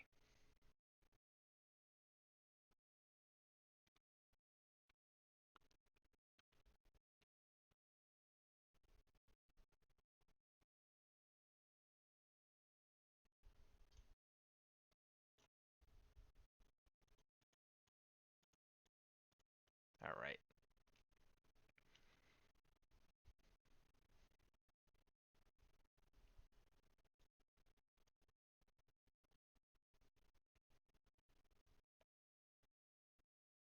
It's possible Teferi makes this not as good of a matchup as it used to be, but I still feel like I'm pretty ahead right now.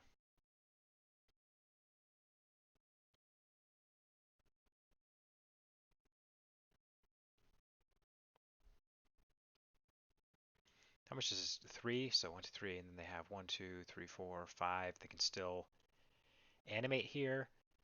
So what I'm going to want to do is flash in Avacyn, which will force them. No, that's not going to do anything. Well, I guess it makes this indestructible. What I want to do is, let's see, 5, 4, 5. I want to get the Squadron Hawk in play. Then flash in Avacyn. They'll kill Gisela. I guess it depends on what I draw as well.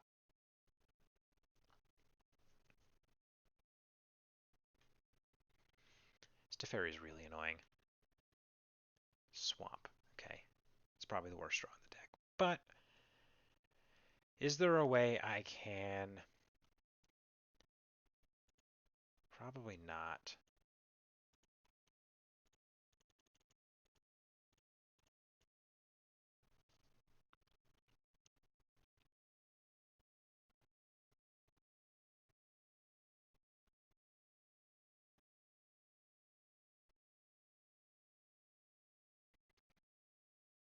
Okay, goodbye.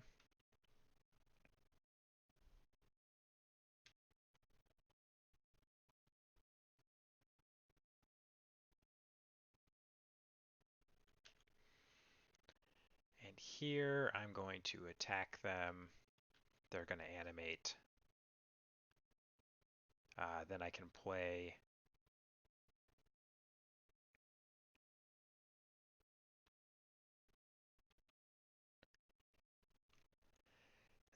It's not really worth just exiling the one of them. They have the other one as well. I'm just going to put a Squadron Hawk on the bottom of my deck.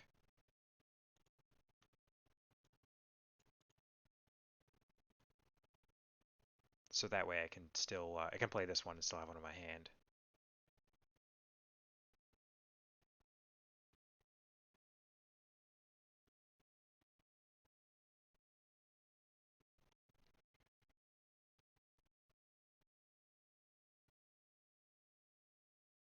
They are down to just the one card. They could go up to two if they sacrifice their Teferi, which they're not.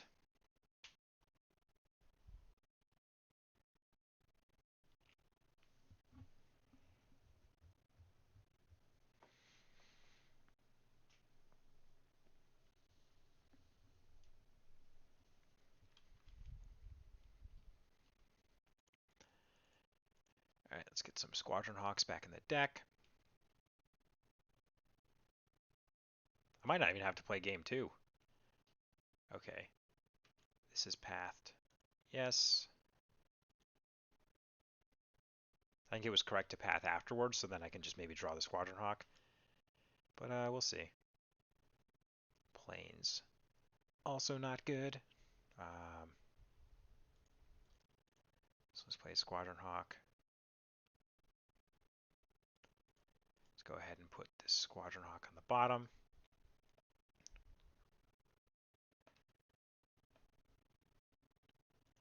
Yes. We'll take them both. Go ahead and play a Squadron Hawk. So now here the question is, do I play another Squadron Hawk? I think the answer is yes, because that lets me, so let's see, 1, 2, 3, 4, 5. Yeah, they can't block twice, so we'll go ahead and play out this Squadron Hawk, possibly exile one of their colonnades, hit them for 2.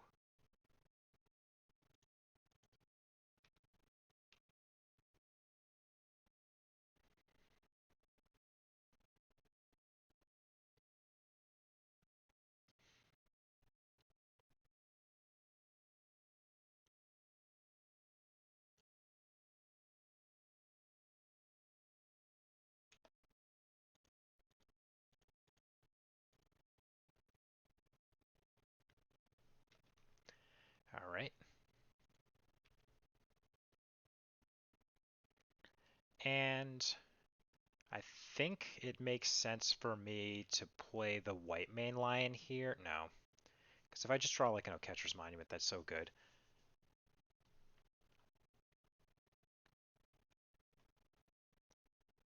Okay.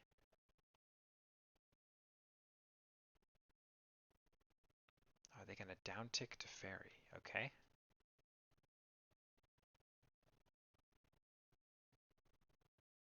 They have one card. Well, let's see what I get. It's a Tesa. Okay.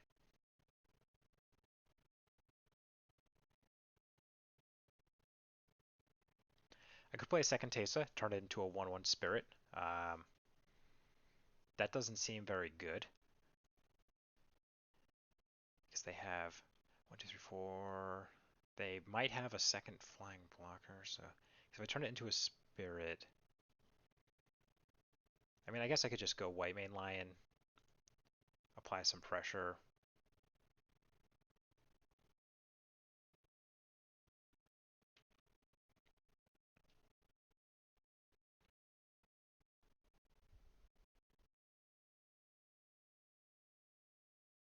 Get this back up in my hand.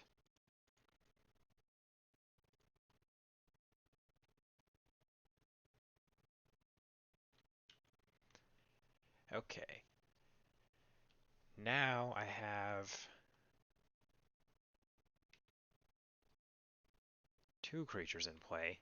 Could possibly present lethal if I get a way to deal with one colonnade.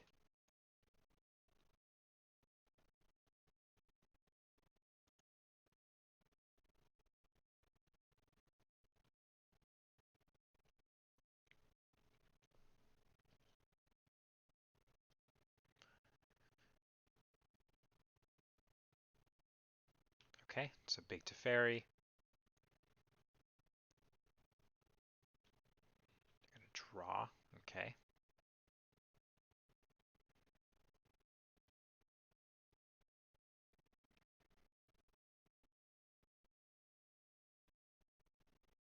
Here I might want to actually attack the small Teferi. I don't know.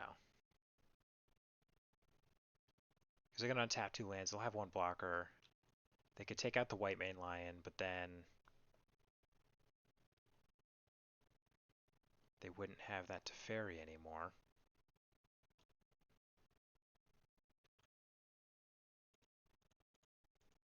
Let's go ahead and put a Squadron Hawk on the bottom. Start putting these back in the deck.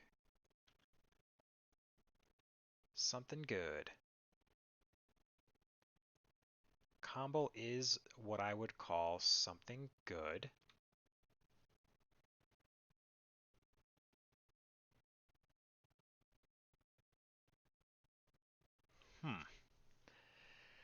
So what does this mean? This means that I can play it, and if they counter it, they probably can't use the colonnade. If they don't, I can swing at them. They could still Teferi Tuck it. If they take out the Tesa, I can just play another Tesa. If I play it and then I play the Tesa, I can then have three things to sack to exile with Colonnade, but then that still only hits them to one. So I think no matter what, this is a good play.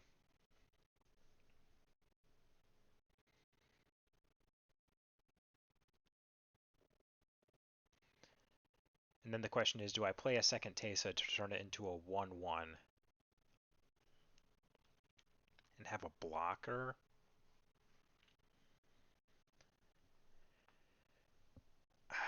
It's tough.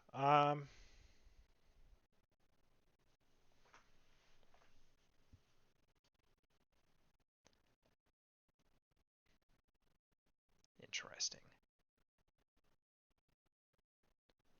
They have two cards in hand.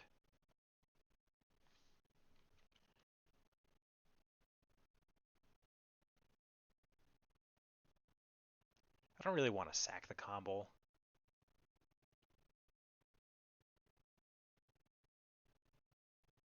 Yeah, let's turn the Tesa into a 1/1 flying, and then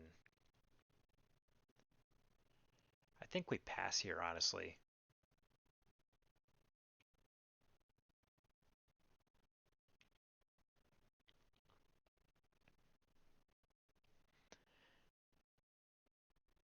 No, I gotta hit them for hit them.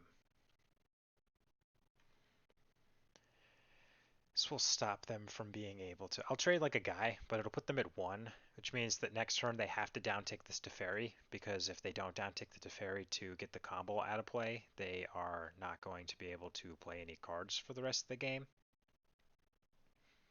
Additionally, they're at one, right? So the spirit is enough to kill them. So this, I'm pretty sure this is correct.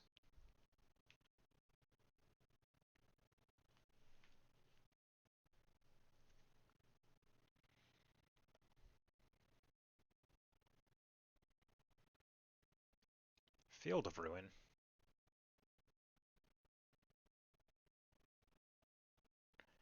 Yep.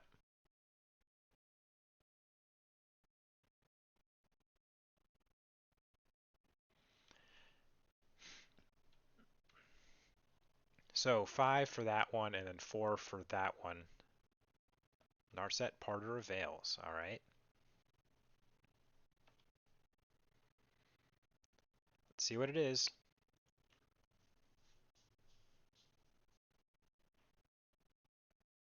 Force of Negation. Not exactly great versus this deck. All right. Game 2. Combo's great, so we're bringing in the third one of those. Uh, Dahlia's good, so we're bringing in her. Everything else, kind of questionable. Oh, Anguish Unmaking is good. Don't really need Sorin. Let's see. What do I not want against them? I don't really need Teysa, so I can go down 3 of those, and then one other card I could cut is probably one Throbbing Inspector. No, I kind of like it just because it like cantrips and stuff. The problem is like everything in here kind of cantrips.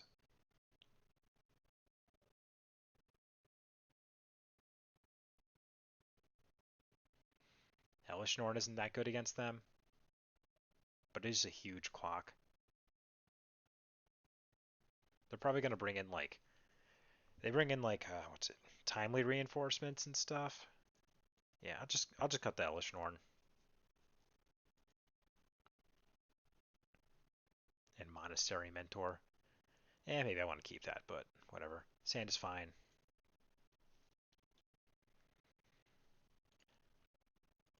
I'm not completely convinced that it matters too much because I don't know that my opponent, with the speed they're playing at, will be able to finish 2 games.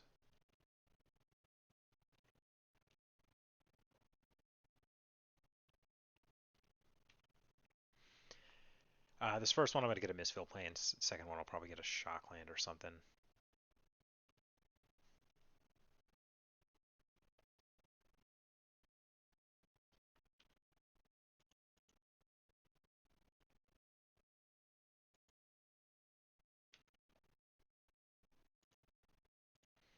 Go ahead and run out Thalia. Get some pressure into play. Make it so they have to either path or they can't like play Narset next turn. And if they path, then I can play Lancers a turn early.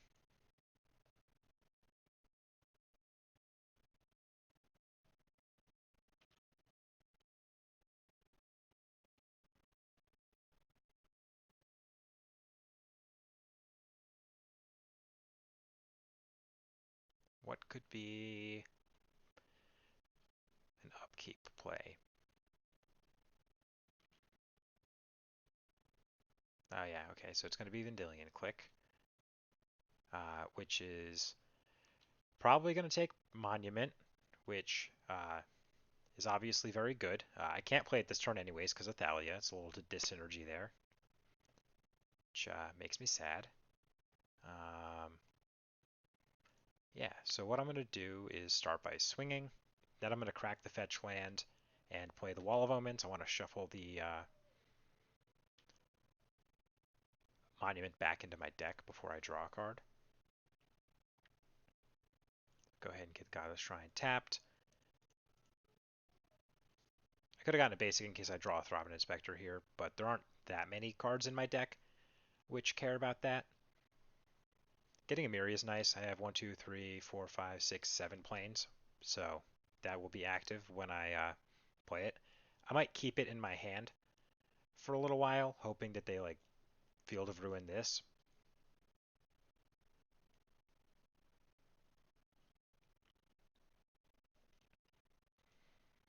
Rest in Peace.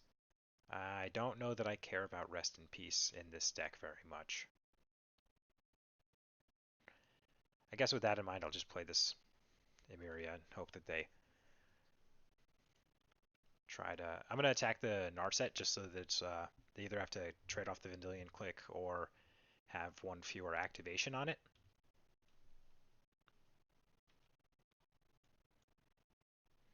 Question is, what do I think I'm going to search for with this Lancers if it resolves?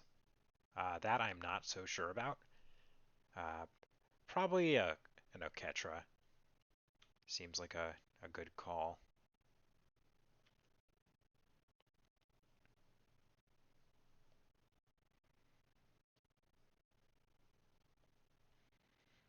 We'll probably attack the Thalia with the attack the Jace first.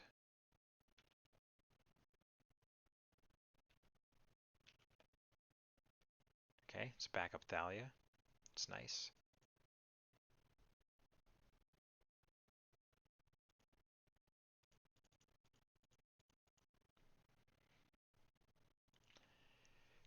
Cool. And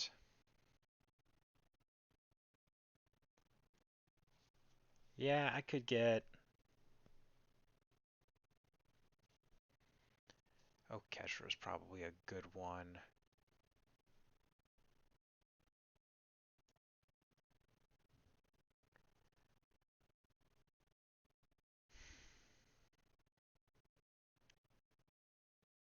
Yeah. The other options are like Combo, which is good, Athreos, which is good. I'm just going with Oketra. Do I just pressure them? Yeah, let's just pressure them. The problem is now Jace can like downtick on the Oketra, which is annoying, but they could just plus it this turn anyways if that's what they wanted to do. Okay, they didn't plus it. And now I have them on a 2-turn clock with just the Thalia and the Lancers. Thalia and her Lancers.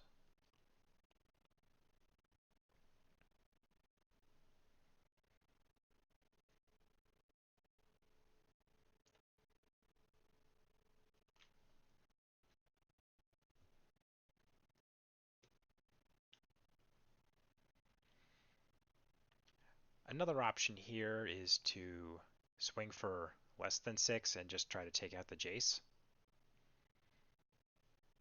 They're going to have to do something about that if they want to keep the Jace. I kind of want to get rid of the Jace. I think that it's more valuable than 4 points of damage. They probably have a path, but then if they have a path, they can't cryptic my Oketra.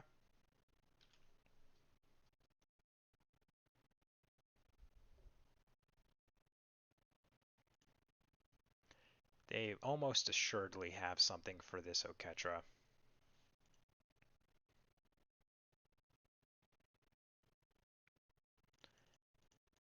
Let's run it out anyways. Not doing anything else with the mana. They know I have it.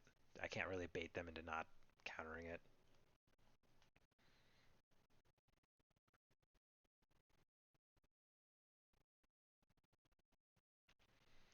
Mana leak.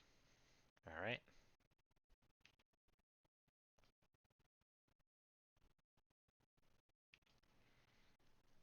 Opt.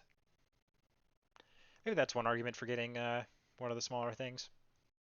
It's mana leak.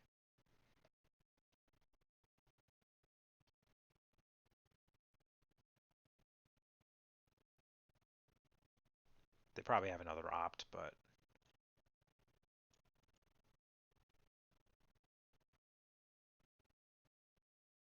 yeah.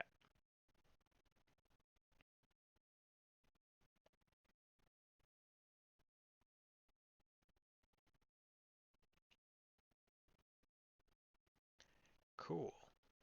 Okay, so we went 2 and 3. Which is not good, but it is what it is. I got probably about 20 minutes. So I'm gonna bust out the ridiculous slivers deck. Sideboard doesn't really matter; just kind of threw it together. I'm gonna play this in a 2-man queue. The whole idea of this deck, if you didn't see it yesterday, is to get Morphin into play, and you can do that with either Sorin, Goryo's Vengeance, Dregscape Sliver, or Through the Breach, or just paying 7 mana for it, which happened at least once. Once you have it in play, you can play all these for free. First sliver will cascade into more slivers. Hopefully you get like a Cloud Shredder sliver. If you hit slivers, they all end in Faithless Looting or Neonate, so that way you can get more cards in your hand that are hopefully one of these guys. And If they're not, they're a Sorin or a Goryo's Vengeance. Yeah, they I don't know.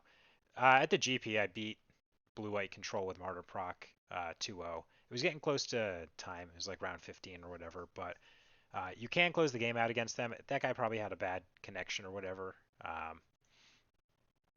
But yeah, just letting them time out will get you the win. No, whoop, that's the wrong deck. I don't like this new interface. Sorin Slivers. All right, let's do it.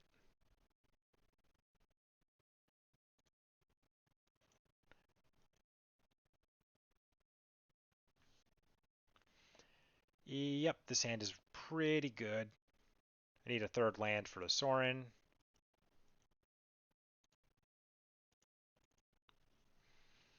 Got a Faithless Looting. I honestly don't really have anything I want to discard, though. I might not even cast this on turn one. I mean, I probably will, just because I'll draw something that's, there's no real reason to not loot, unless these are the absolute best cards in my hand.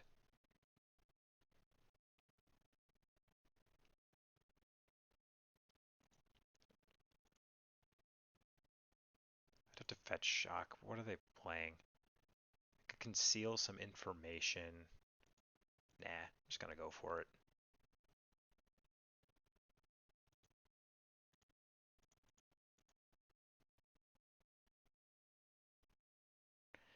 Yeah, I'm discarding Through the Breach because that card's not that good, and probably a Marsh Flats. I need to cut the Through the Breach from this deck. I said I was going to do it yesterday, and then I didn't.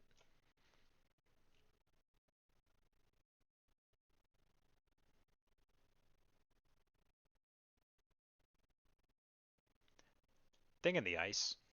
All right.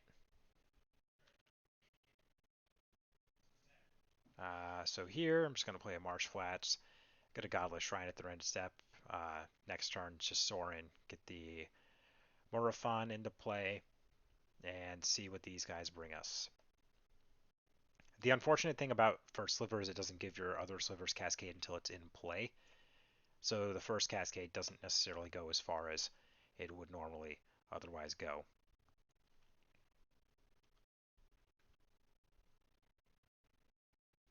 Makes you a little less likely to get to the Cloud Shredder sliver.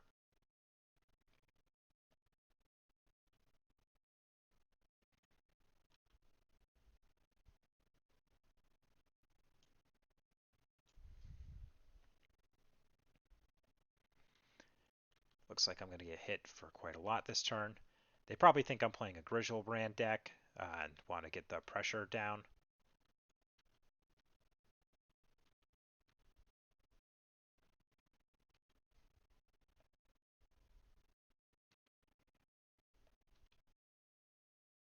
All right. Let's go ahead and get a Godless Shrine. Ooh, perfect. Okay. Please don't have a 1-mana counterspell for this.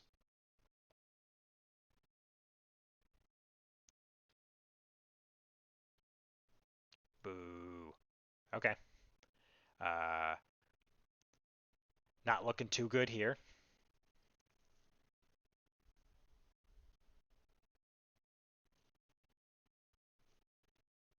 They have a lot of outs.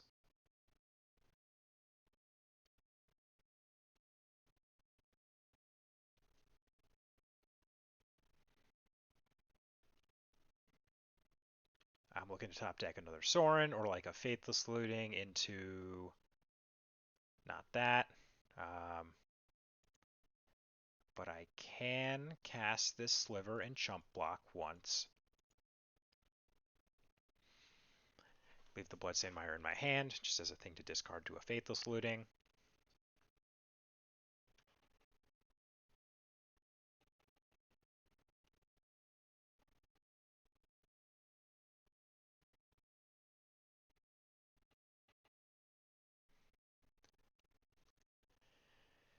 All right, one card in hand.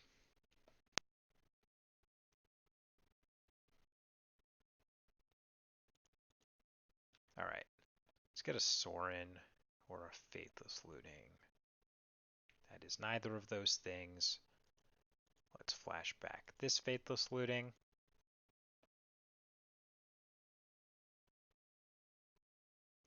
Boo. Okay. Cool. That's close. Just gotta get one card deeper. Alright, so I'm going against that deck. I kind of just threw this together. I was like, yeah, Leyline into the Void's definitely happening. Stony Silence seems pretty reasonable. And then I don't have too many cards of Magic Online right now, so I just like took cards that were in Martyr Proc, put them in the sideboard.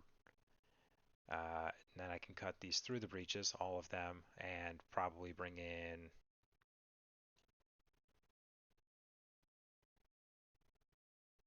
an Anguished Unmaking, I guess. It seems kind of, I don't want to cascade into that.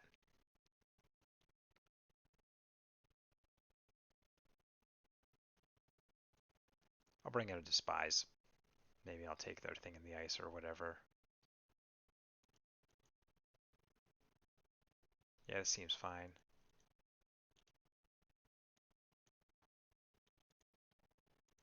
Go ahead and lead off with Insolent Neonate.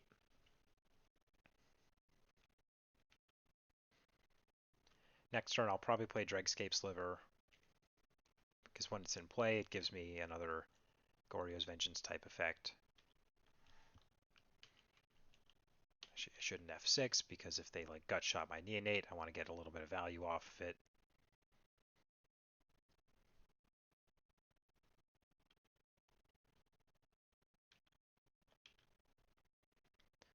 Cool. Now, the problem here is I don't have anything to actually combo off with, even though I could get this into play right now. That's one of the downsides of this deck over, say, Grizzlebrand, is that Grizzlebrand will draw you them. This, you need one other card to go off. You just need, but once you have like more ways to actually go off, whereas Grizzlebrand mostly just has Goryo's Vengeance. This deck has a lot more options for getting it into play, like Dregscape Sliver. You can't use this to get Grizzlebrand into play.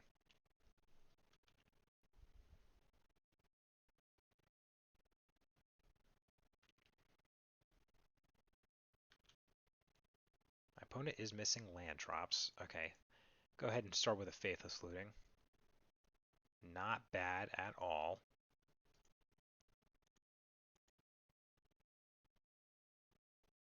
I should have cracked the fetch land first in case they had a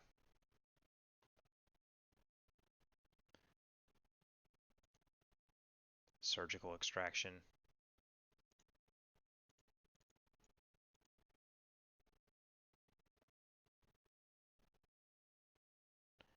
They don't. Sliver.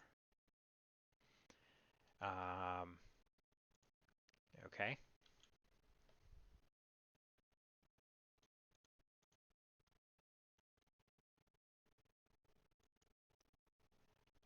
All right. Cool. Let's do that again. Do I still want this? Not really.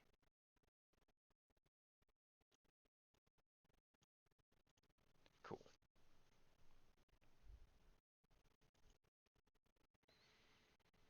Sand seems all right. I can use this to get the big guy. Play the Sorin. Okay.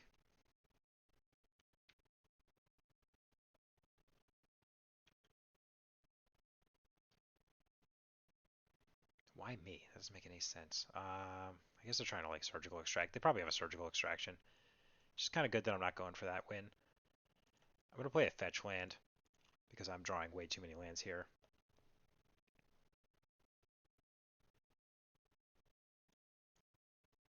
And play this Neonate, who is more than happy to pitch one of these fetch lands.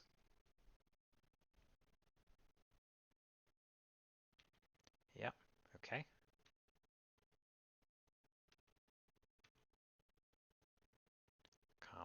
Cool. Okay, I'm gonna go ahead and fetch shock, cloud shredder, sliver, hit him for two. Oh, I can't. Did they mill? Oh, they milled my. Yeah. So they milled my godless shrine with their thought scour on me. So I can't actually cast this cloud shredder, sliver, or combo. Um, so with that being said, I'm just going to go for a swamp in case they have a blood moon. And it's so sad. Once I get Morphin in play, this is still free, so that's nice.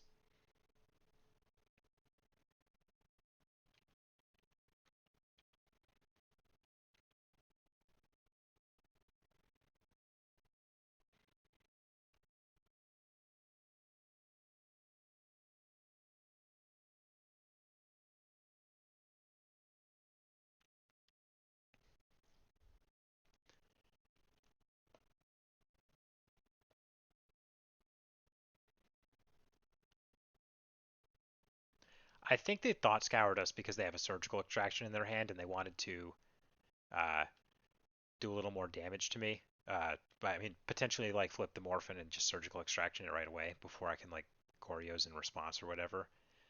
Um, so do I want to get this Neon? Yeah, well, I guess this combo is useless now because I can't actually play it, so may as well. Nice, that's not bad. So I'm at 15. I'm not going to play this Bloodstained Mire. I'm going to hope they don't have another 1 damage burn spell. Or I could play the Dregscape Sliver. Okay, so I need to figure out if they have another burn spell. If they have another burn spell, I obviously want to have a blocker. If they don't have another burn spell, I want to start to try to win. Well, if they wait for me to do it, there might be a situation where I have like 2 Goryo's Vengeance or whatever, and I can just like Goryo's again. Um, but yeah. Do I try to be bold? No, because there's nothing that I could really draw here besides like a Morphin. I guess there's 4 draws that are good for me to not tutor for the Morphin this turn.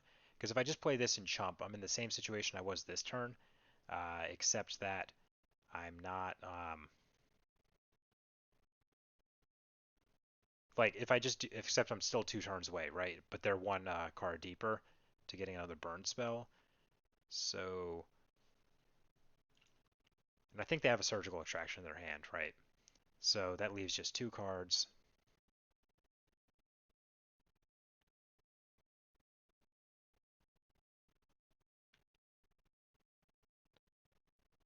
Playing around that on turn 1 seems absurd. I think they're just trying to be proactive about it, but yeah.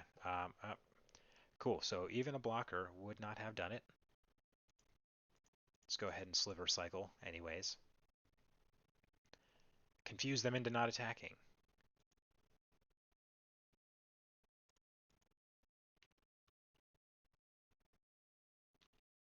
Yeah, I think we have a turn 4 win here.